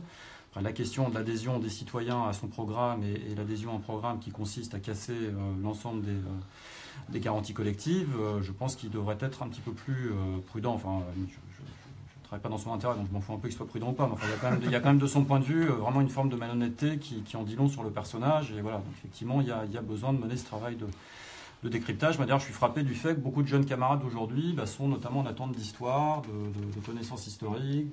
Voilà. Et donc nous, on travaille aussi beaucoup là-dessus, parce qu'effectivement, les camarades ont vraiment besoin de repères politiques, au sens le plus large et le plus noble du terme, et c'est effectivement une dimension sur laquelle on travaille. Il faut vraiment mener ce travail de reconstruction idéologique, de reconquête idéologique, c'est très important. Ah ben on est bien d'accord, c'est ce à quoi on s'attache avec cette web radio aussi, à transmettre un certain nombre de choses, de réactions. Il y a beaucoup de réactions sur les réseaux sociaux. Il y en a beaucoup, ouais. Un petit panel. Un petit panel. Je ne sais plus comment tu dis. Alors, certains nous disent que c'est honteux ce que fait ce gouvernement. Je pense qu'on est tous d'accord autour de la table. D'autres nous parlent aussi d'histoire, avec effectivement une citation de Ambroise Croizat qui disait « Parlons de conquis sociaux et pas d'acquis sociaux, car le patronat ne désarme jamais ». C'est purement d'actualité, puisque on voit que depuis 70 ans, les choses se sont un petit peu diluées, et on a besoin effectivement dans nos structures peut-être de remettre aussi un petit peu d'histoire. Oui.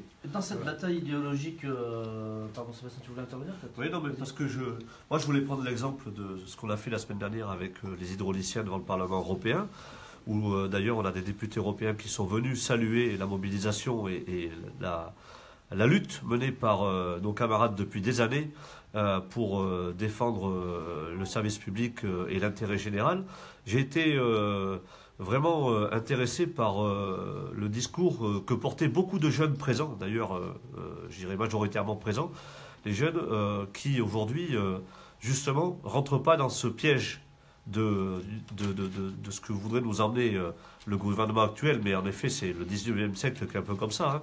Et quand on entend des plus jeunes aujourd'hui mobilisés pour défendre l'intérêt général, le service public, et justement qui ne sont pas là comme certains veulent le faire croire pour défendre leurs acquis, ou en tout cas leur statut pour leur statut, moi je trouve que justement on est dans la réalité, et cette réalité-là, il ne faut pas qu'elle nous échappe, et qu'on fasse en sorte juste de pousser les murs pour qu'on ait un peu plus de monde qui s'y colle et qui la véhicule.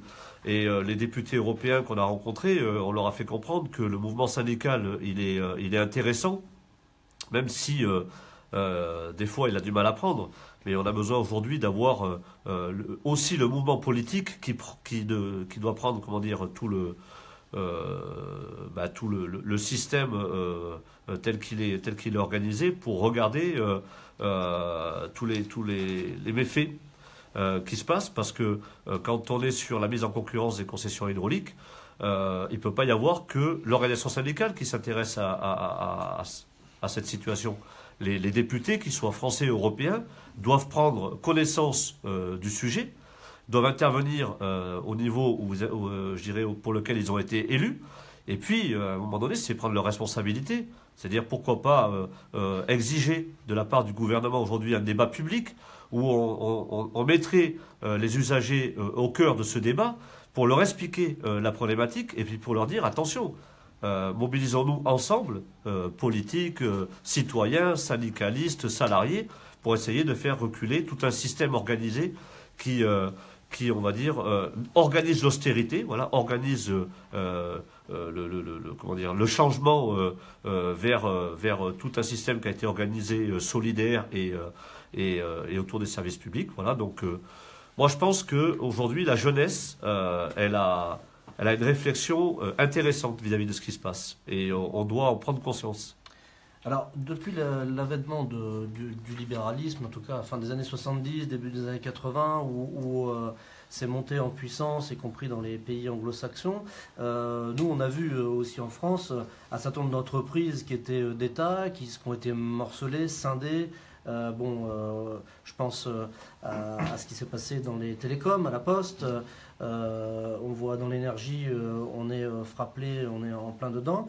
Est-ce qu'aujourd'hui, les cheminots n'étaient pas finalement un symbole du dernier des Mohicans de cette ère des services publics? Est-ce que cette attaque frontale qui est faite par le gouvernement, c'est un choix stratégique qui a été fait par ce gouvernement Macron d'attaquer directement ce symbole-là et d'attaquer très, très fortement? On voit que c'est quand même une attaque assez violente.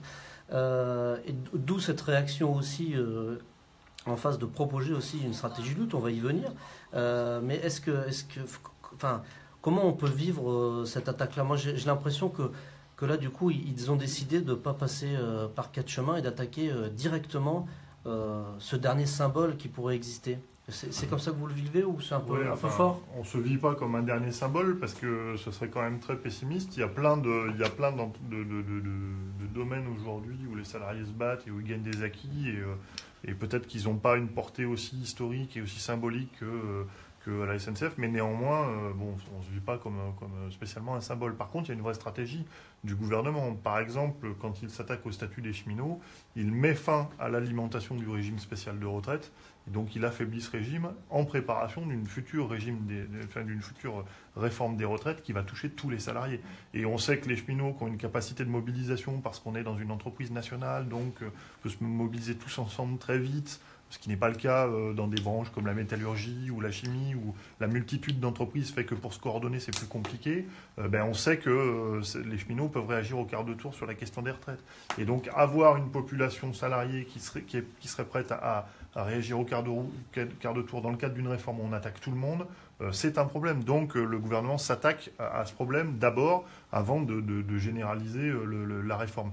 Et puis, je pense que l'attaque sur le statut des cheminots, c'est une répétition de la prochaine remise en cause du statut général de la fonction publique. Parce qu'il y a une vraie marche idéologique sur la dérégulation de l'économie par ce gouvernement. Gouvernement ancien, gouvernement moderne, j'en sais rien. En tout cas, gouvernement de classe. C'est-à-dire que Emmanuel Macron défend sa classe sociale. Et on le constate, nous, au quotidien. Quand nous débattons avec, si on peut appeler ça un débat, mais en tout cas, en dehors de ce qu'ils écrivent dans leur rapport, mais par exemple, quand on discutait avec Jean-Cyril Spinetta dans le cadre de la préparation de son rapport, ou quand on discute avec le ministère et les conseillers techniques, on est frappé de voir la faiblesse de leurs arguments techniques. Ils ne savent pas précisément quel sera le contenu de leur réforme. Ils ne savent pas précisément quels seront les effets de leur réforme. Ils savent bien que ça va créer des problèmes. On arrive à les coincer, entre guillemets, sur ces sujets-là. Mais il reste qu'ils ont le pouvoir. Et donc, et que c'est eux qui choisissent à la fin. Et ils choisissent en fonction des intérêts de leur classe. Et donc, nous, on a nécessité de s'organiser aussi dans notre classe sociale et de dire que la démocratie, ça n'est pas simplement une élection tous les 5 ans. La démocratie, c'est aussi la démocratie sociale. C'est aussi le fait qu'on défend nos intérêts et que ça, c'est légitime face à un pouvoir politique qui peut mentir, manipuler et tout ça. Et donc, nos manifestations, nos grèves, nos actions de quelque forme qu'elles soient, elles participent de cette démocratie sociale et de ce débat public qui doit être permanent. Et moi, ça n'est pas parce que Macron a affiché 2 engagements dans le cadre de sa campagne et qu'il a réussi à obtenir une majorité dans les conditions qu'on connaît, que je vais considérer qu'il est légitime à porter ces réformes-là. Non, il n'est pas légitime parce que les impacts ne sont pas connus par la population, parce qu'il y a mensonge sur ces éléments-là, et donc on va mener des batailles, et puis parce que c'est contre l'intérêt des salariés, et donc ils ont le droit de s'y opposer. Voilà. Nicolas ? Une réaction Facebook.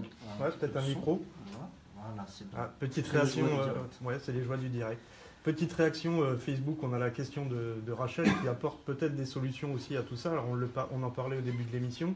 Elle propose de baisser les fraudes fiscales, comme s'il y en avait dans le pays, c'est bien connu, de faire payer les impôts des grandes entreprises, taxer les dividendes, etc.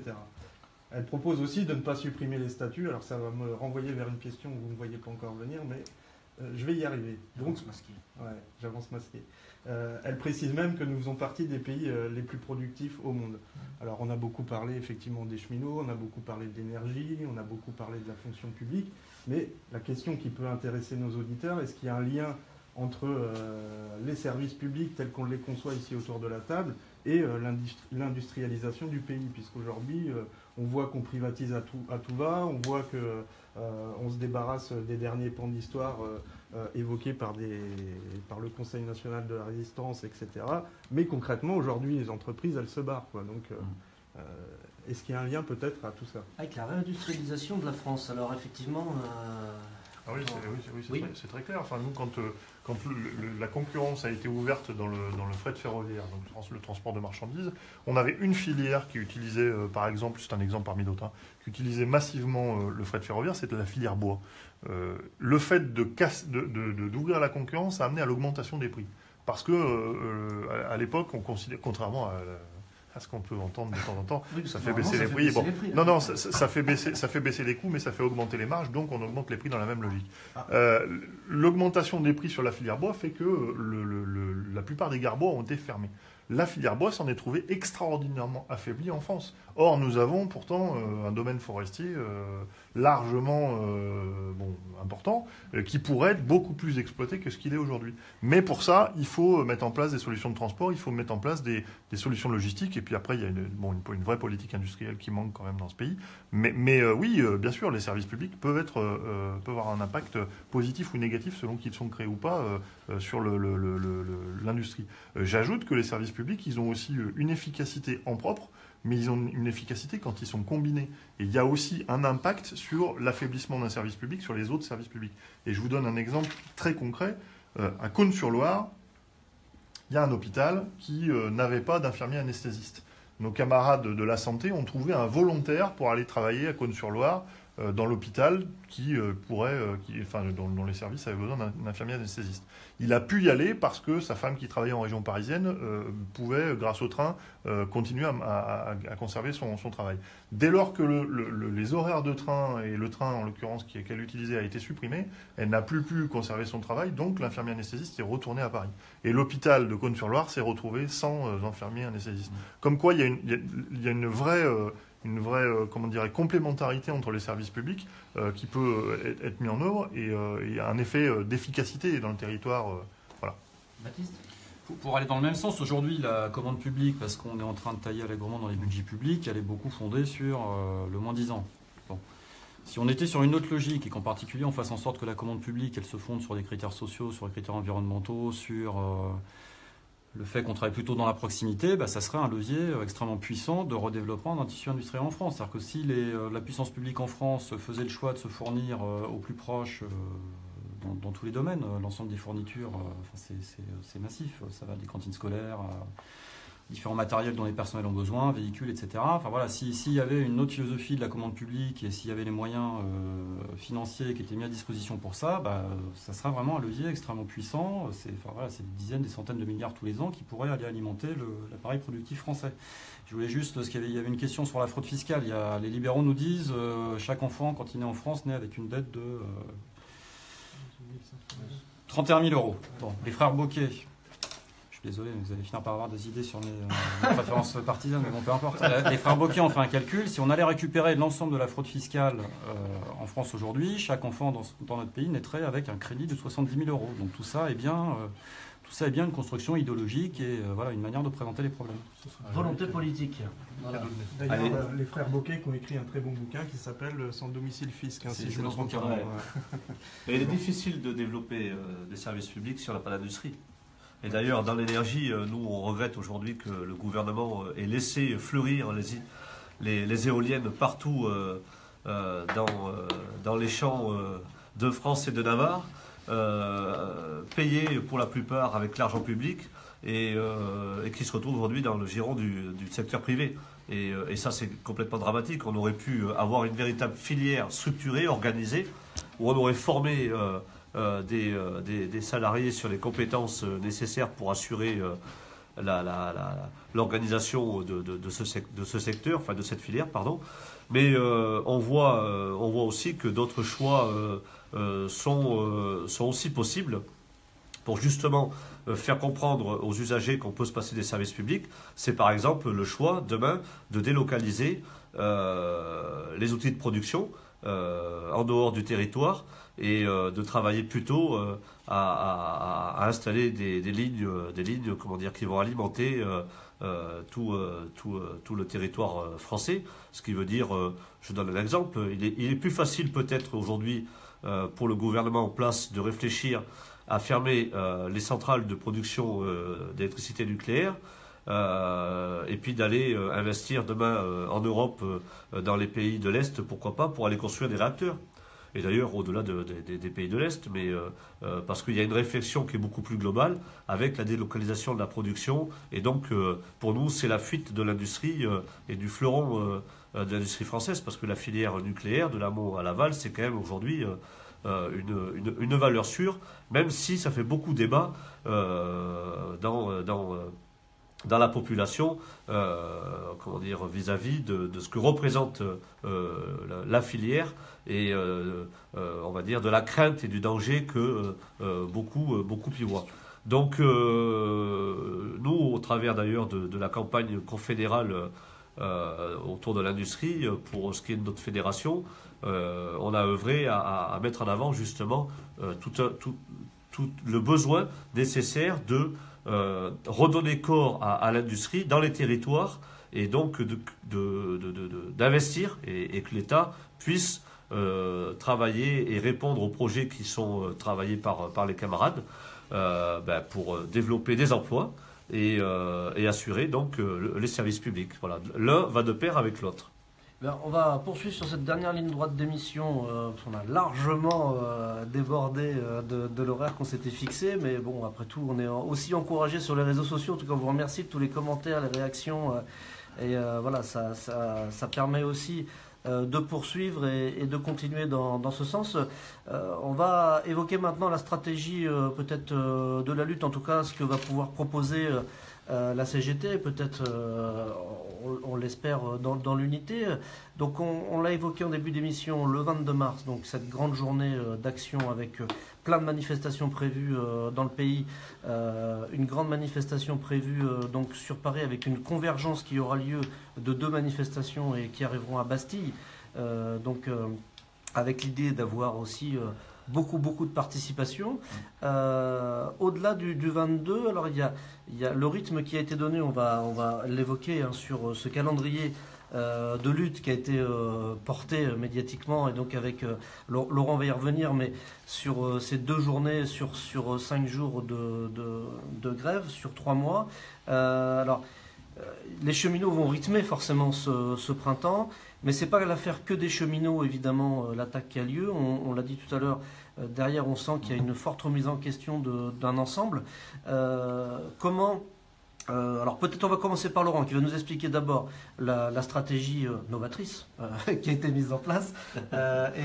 Donc on va peut-être revenir sur ce calendrier et sur ce qui a été porté. Alors y compris avec la notion unitaire, si tu peux aussi également nous expliquer comment ça s'est construit cette proposition de calendrier. Et puis ensuite on fera évidemment ce tour de table pour voir comment dans les autres fédérations on va s'inscrire et comment on va pouvoir faire bouger et lutter sur ce printemps, Laurent. Ben, ce calendrier, il vient de l'analyse qu'en face de nous, on a un gouvernement de combat. Bon, parce qu'il faut bien qu'on se mette dans la tête que ce gouvernement ne le fera pas plier simplement avec, y compris des likes sur Facebook, qui sont néanmoins très importants, mais c'est pas comme ça qu'il on va dire, abandonnera ses projets. Un gouvernement de combat qui aligne les projets de réforme, qui casse tout, de l'école jusqu'au chemin de fer, bon, en passant par plein de choses. Et donc, ce gouvernement de combat, il faut l'affronter. Qu'est-ce qu'on entendait dans les couloirs des ministères? C'est que, en gros, un peu ce que le maire a déclaré il y a peu de temps, c'est « nous ne cédons rien, vous pouvez faire un mois de grève, on ne lâchera rien ». Ce qui m'avait conduit à l'époque à dire « on fera plus d'un mois, du coup ». Voilà. Sauf que ensuite, on regarde l'ensemble de la situation. La situation, quelle est-elle? Nous allons devoir tenir dans la durée, d'abord parce qu'il y a un gouvernement dur en face de nous, et aussi parce que le processus qu'il a choisi, qui est le processus des ordonnances, va s'étaler sur 3 mois jusqu'au mois de juin. Et donc, si nous voulons être en capacité de peser sur ce processus pour le faire capoter, il faut que on se donne les moyens de tenir sur cette durée. Ensuite, soyons clairs quand même, le calendrier que nous avons affiché n'est pas un calendrier définitif. C'est-à-dire que les salariés vont quand même, chaque jour, décider s'ils poursuivent ou non le mouvement en fonction à la fois de leurs forces et des réponses du camp d'en face. Et donc, non seulement ils vont décider de la reconduction sur les 2 jours, puis de la reconduction sur la phase suivante 3 jours plus tard, mais y compris, ils pourront aller plus loin que ces 3 mois si ça s'avérait nécessaire. Donc la tactique, elle est d'ancrer la lutte dans la durée. Et pour ancrer la lutte dans la durée et sur une durée comme ça, évidemment, on ne peut pas imaginer une grève reconductible dure qui tienne 3 mois dans lesquels les salariés n'ont plus aucune ressource pour faire vivre la famille. Donc il faut s'organiser pour ne pas perdre trop d'argent. Je précise que ce type de calcul est né aussi d'une politique d'entreprise et d'une politique gouvernementale qui a cherché à casser les luttes. Et donc, dans les conflits précédents, on avait une volonté de la direction SNCF de retenir le plus possible l'intégralité des jours de grève sur un seul mois de salaire, de manière à mettre à genoux les salariés. Et donc, on s'est retrouvé dans certains conflits à avoir quasiment plus de paye sur un mois, parce que quand on fait 21 ou 22 ou 23 jours, ça vous fusille le mois.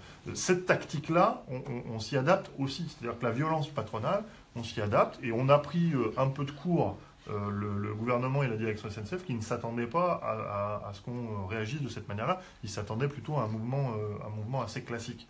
De toute façon, au-delà de la stratégie, au-delà de la tactique, ce qui va compter, c'est le niveau de mobilisation des salariés et leur détermination qui permettra que ce mouvement y reste stable. Si un mouvement va en déclinant, les patrons n'ont qu'à attendre que le mouvement pourrisse et ils le laissent traîner des semaines et des semaines, tout en mettant en avant les contraintes sur les usagers qui sont, dont ils sont à l'origine de la confrontation. Si par contre on parvient à avoir un mouvement de haut niveau qui se maintient, alors les patrons n'auront pas d'autre choix, ils seront obligés de reculer parce qu'ils ne pourront pas s'en sortir autrement. Et ce mouvement va quand même coûter cher aux salariés. Si les jours de grève sont tous appliqués, on perdra environ un tiers de notre salaire chaque mois. Donc c'est quand même un coût important, mais je pense qu'une grosse partie des cheminots sont prêts à faire ce sacrifice.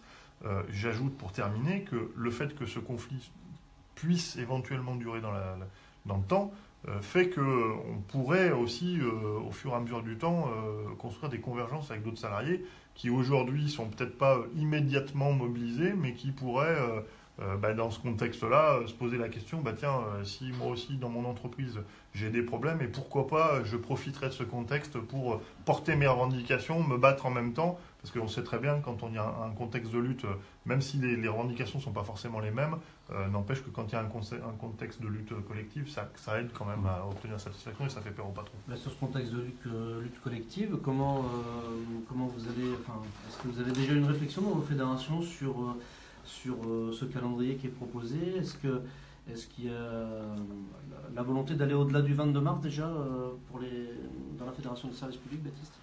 Alors il y a la volonté partagée, pas la volonté, la conviction du fait que il faut impérativement réussir le 22 mars, donc ça va vraiment être le coup d'envoi de tout ce qu'on est en train de se dire. C'est-à-dire que si on veut que la suite soit réussie, il faut impérativement que le 22 mars soit massif, donc j'encourage à nouveau, je rejoins Laurent Brun sur le fait que la lutte elle se mène d'abord dans la rue et d'abord par la grève. Donc voilà, il faut impérativement que le 22 soit massif. Donc d'ores et déjà, les dispositions sont prises pour organiser la suite. Et moi, je me félicite à nouveau, je le dis, que l'intersyndicale fonction publique, c'est une vraie intersyndicale de conviction, c'est-à-dire qu'on n'est pas sur un truc artificiel. La grande majorité des syndicats de la fonction publique sont persuadés du fait que ce qui se passe est extrêmement grave et que donc il faut agir en conséquence. Ils sont persuadés du fait qu'il faut inscrire les choses dans la durée. Donc on se voit le 27 mars, on va débattre des suites, mais donc il y a vraiment l'idée qu'il faut qu'on organise la prolongation, la continuation de l'action. Mais bon, ça se débat avec les salariés. Donc c'est pour ça qu'il faut aussi que nos camarades prennent le temps, dans l'unité la plus large possible, de mettre ça entre les mains des personnels. On a après d'autres choses intéressantes dans le paysage. Le 3 avril, si j'ai bonne mémoire, nos camarades du secteur des ordures ménagères et traitement des déchets publics-privés sont sur la construction d'un mouvement reconductible. C'est sûr que ça va être costaud en Ile-de-France et l'idée c'est que ça s'étende et que ça grandisse. Donc voilà, il y a aussi ce type de mouvement qui est dans le paysage. Après, Laurent l'a dit, il faut vraiment que chaque secteur exprime ses revendications, mais il faut aussi qu'on travaille la convergence. Parce que moi je suis persuadé du fait que la convergence, elle est importante. Après, pour qu'il y ait convergence, il faut qu'effectivement chaque secteur puisse s'exprimer. C'est la raison pour laquelle il ne s'agit pas de tout mélanger, d'être sur l'idée tous derrière les cheminots. C'est tous avec les cheminots et chacun sur ses revendications et on tire tous dans le même sens pour aller vers la convergence.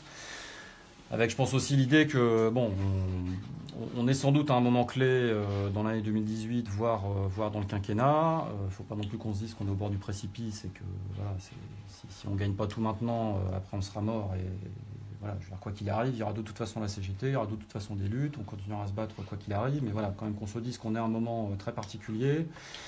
Et que voilà, c'est quand même maintenant qu'il faut mettre le paquet en étant convaincu du fait qu'on peut gagner.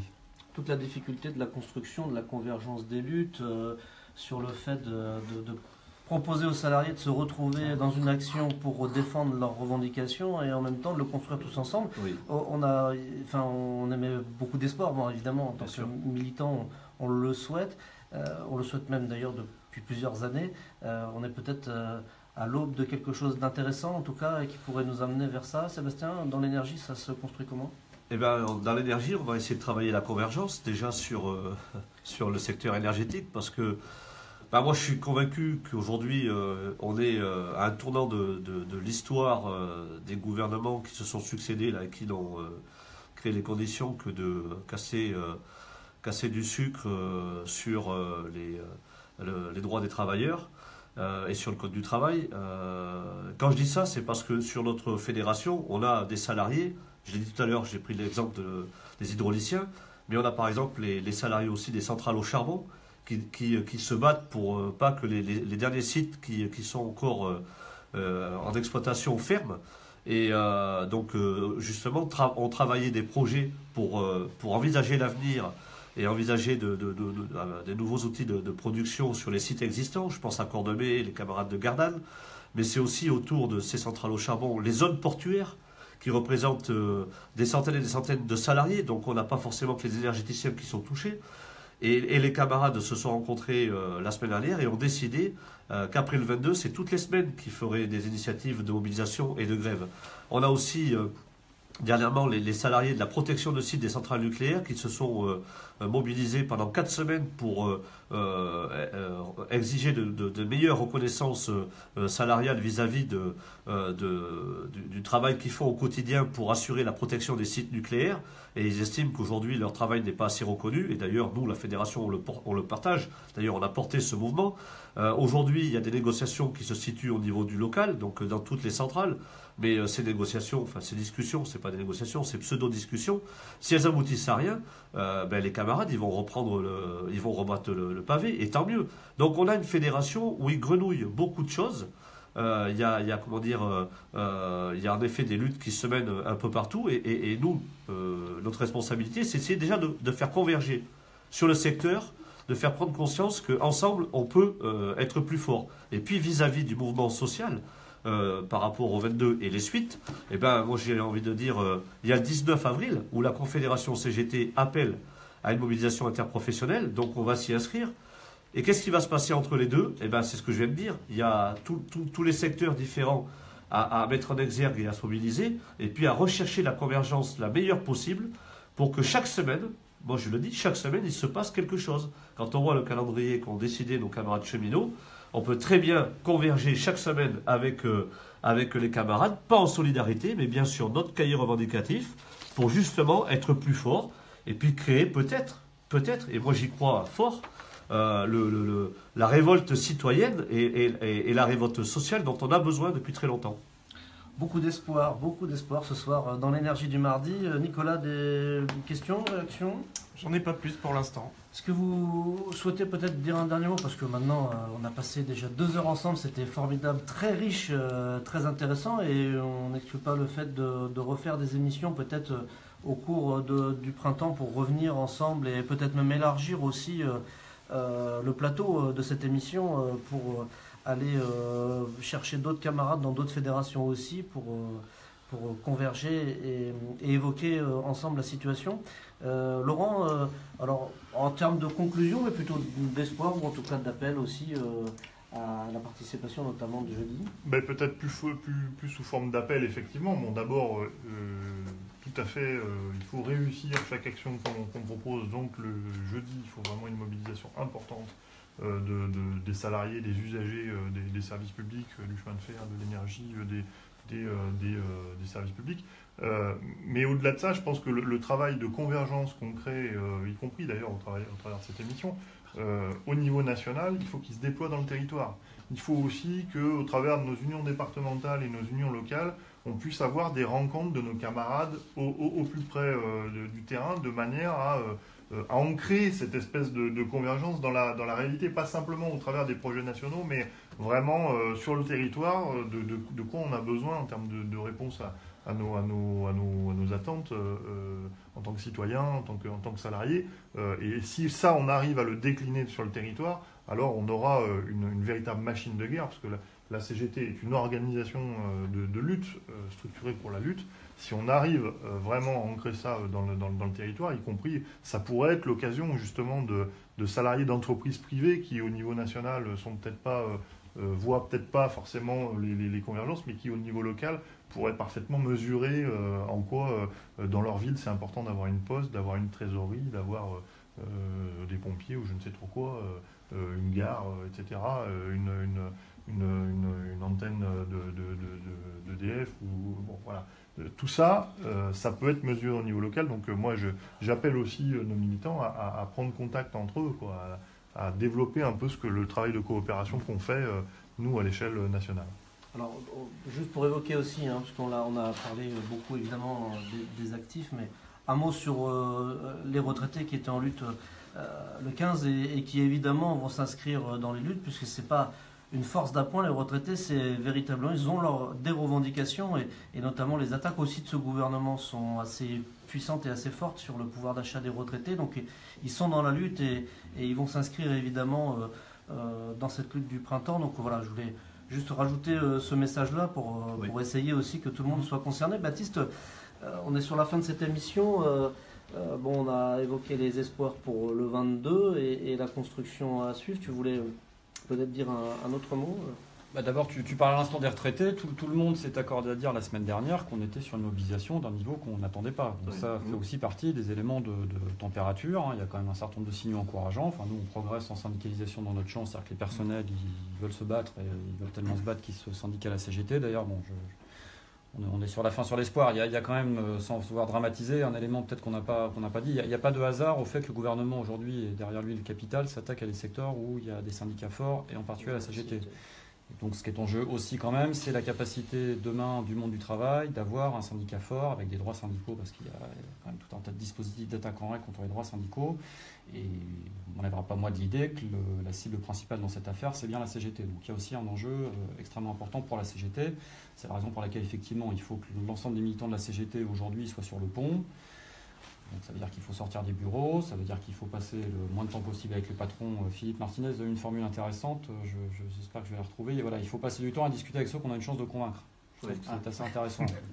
Et ils sont le patron sait qu'on a assez peu de chances de les convaincre, donc passons plutôt du temps à discuter avec les salariés. Et voilà, aujourd'hui, il faut être sur le terrain. Toute dernière chose, on a parlé de nos anciens et de l'histoire. Le programme du Conseil national de la résistance, il a été créé en 1943, c'est-à-dire une époque sans doute une des plus noires de l'histoire de France. Donc voilà, il faut aussi qu'on ait conscience du fait que les choses peuvent se retourner très vite et que précisément nous, notre boulot, c'est de se battre aujourd'hui, mais c'est aussi d'imaginer demain avec la conviction que vraiment on peut gagner et que les choses peuvent en fait changer très très vite. Ouais. Oui, nos anciens, c'est vrai que la semaine dernière, ça a été une journée formidable, d'ailleurs beaucoup plus forte qu'au mois de septembre, le 28 de mémoire, où déjà il y avait l'intergénération qui était dans la rue et mobilisée. Et donc la semaine dernière, ça a donné, je pense, beaucoup d'espoir à nos retraités, parce qu'aujourd'hui, il est difficile pour eux de subir toutes ces attaques. Et les nôtres ne sont pas épargnés dans les industries électriques gazières. Et d'ailleurs, on a interpellé le ministère et les représentants des employeurs par courrier dernièrement pour leur dire que nous, on souhaitait, comme les actifs, que nos inactifs, nos retraités, nos pensionnés perçoivent très rapidement une augmentation du pouvoir d'achat pour compenser l'augmentation de la CSG. Et donc, on n'est pas favorable aux primes à la CGT, mais on trouve que dans l'immédiat, ça pourrait déjà leur donner du grain à moudre. Mais par contre, on a proposé un certain nombre de mesures, je ne vais pas rentrer dans le détail parce que je serai un peu long, qui permettraient demain de négocier au bon niveau l'amélioration on va dire, des pensions des retraités. Et voilà, je tenais à le dire parce qu'en effet, pour eux, le 22, ce n'est pas aussi une solidarité avec les actifs. Non, c'est que pour eux, ça sera une suite du 15, et nous espérons qu'il y aura d'autres dates qui vont pouvoir mobiliser toutes les organisations des retraités. Et puis, en mot de la fin, moi j'ai envie de dire que de toute façon, aujourd'hui, on doit peser à plusieurs niveaux. On doit peser dans le rapport de force dans la rue, mobiliser le 22, mais aussi dans les entreprises, donc en se mettant en grève, parce que pour le coup, dans l'énergie, c'est un appel à l'arrêt de travail, le 22. On va mesurer les pourcentages de grève dans toutes les entreprises. On regardera le rapport de force, comment il a été construit, ce qu'il en est au soir du 22, et ça va nous aider aussi à regarder comment, avec ce rapport de force, on peut construire l'avenir, les luttes à venir pour poursuivre et porter nos revendications. Donc ces indicateurs seront pour nous incontournables, et moi j'invite l'ensemble des énergéticiens qui veulent le 22 se mobiliser à se mettre en grève, participer à toutes les manifestations organisées dans les territoires, et puis pour les camarades d'Île-de-France de participer à celles à Paris. Donc nous serons dans le cortège des cheminots avec un slogan pour le service public de l'électricité et du gaz, pour l'intérêt général. Voilà, un beau slogan, vous pourrez le retrouver pour ceux qui pourront participer à Paris, mais on le rappelle, il y a des manifestations et vous pouvez regarder sur vos territoires pour participer évidemment à toutes les manifestations de ce 22 mars. Voilà, une belle émission, pleine d'espoir. Voilà, c'est bien, on va sortir de la torpeur et de l'ombre pour passer vers la lumière. En tout cas, ça fait du bien, ça donne de la dynamique, et voilà, c'est aussi ça l'esprit de la CGT, mais aussi de cette web radio qu'on a voulu construire. C'était l'énergie du mardi. Nicolas, merci. Un dernier mot, peut-être les internautes nous ont suivis. Les internautes nous ont beaucoup suivis, donc beaucoup de commentaires, et on remercie la Confédération d'avoir diffusé cette émission en direct via Facebook. Je remercie aussi les invités autour de la table d'avoir participé et joué le jeu, un débat très riche. On a été On pourrait encore en dire pendant des heures. L'émission L'énergie du mardi, qui est une émission engagée et de lutte aussi, hein, donc le contexte aujourd'hui était favorable. Peut-être un rendez-vous a été pris autour de la question des services publics. Je rappelle quand même qu'il y a une campagne qui est lancée incessamment sous peu, qui sera disponible dans les orgas et qui apporte peut-être aussi beaucoup de réponses et je pense qu'il est important de la diffuser au plus près des usagers, des salariés, de nos collègues et d'en discuter, y compris dans nos familles. Voilà, du matériel qui veut permettre justement d'aller au débat et discuter avec les usagers, les salariés. Merci vraiment de votre participation, Laurent, Baptiste, Sébastien. On se retrouve dans la lutte le 22. Merci Bastien pour toute la technique. Hugues également qui a suivi les réseaux sociaux, qui nous a aidés. Nicolas qui a la responsabilité de la web radio pour la fédération. Et puis voilà, votre serviteur pour l'énergie du mardi. On se retrouve le mois prochain avec de nouvelles aventures et on n'exclut pas évidemment le fait de relayer l'ensemble des luttes du printemps. Merci à vous tous et puis on se retrouve très bientôt. Ciao, ciao.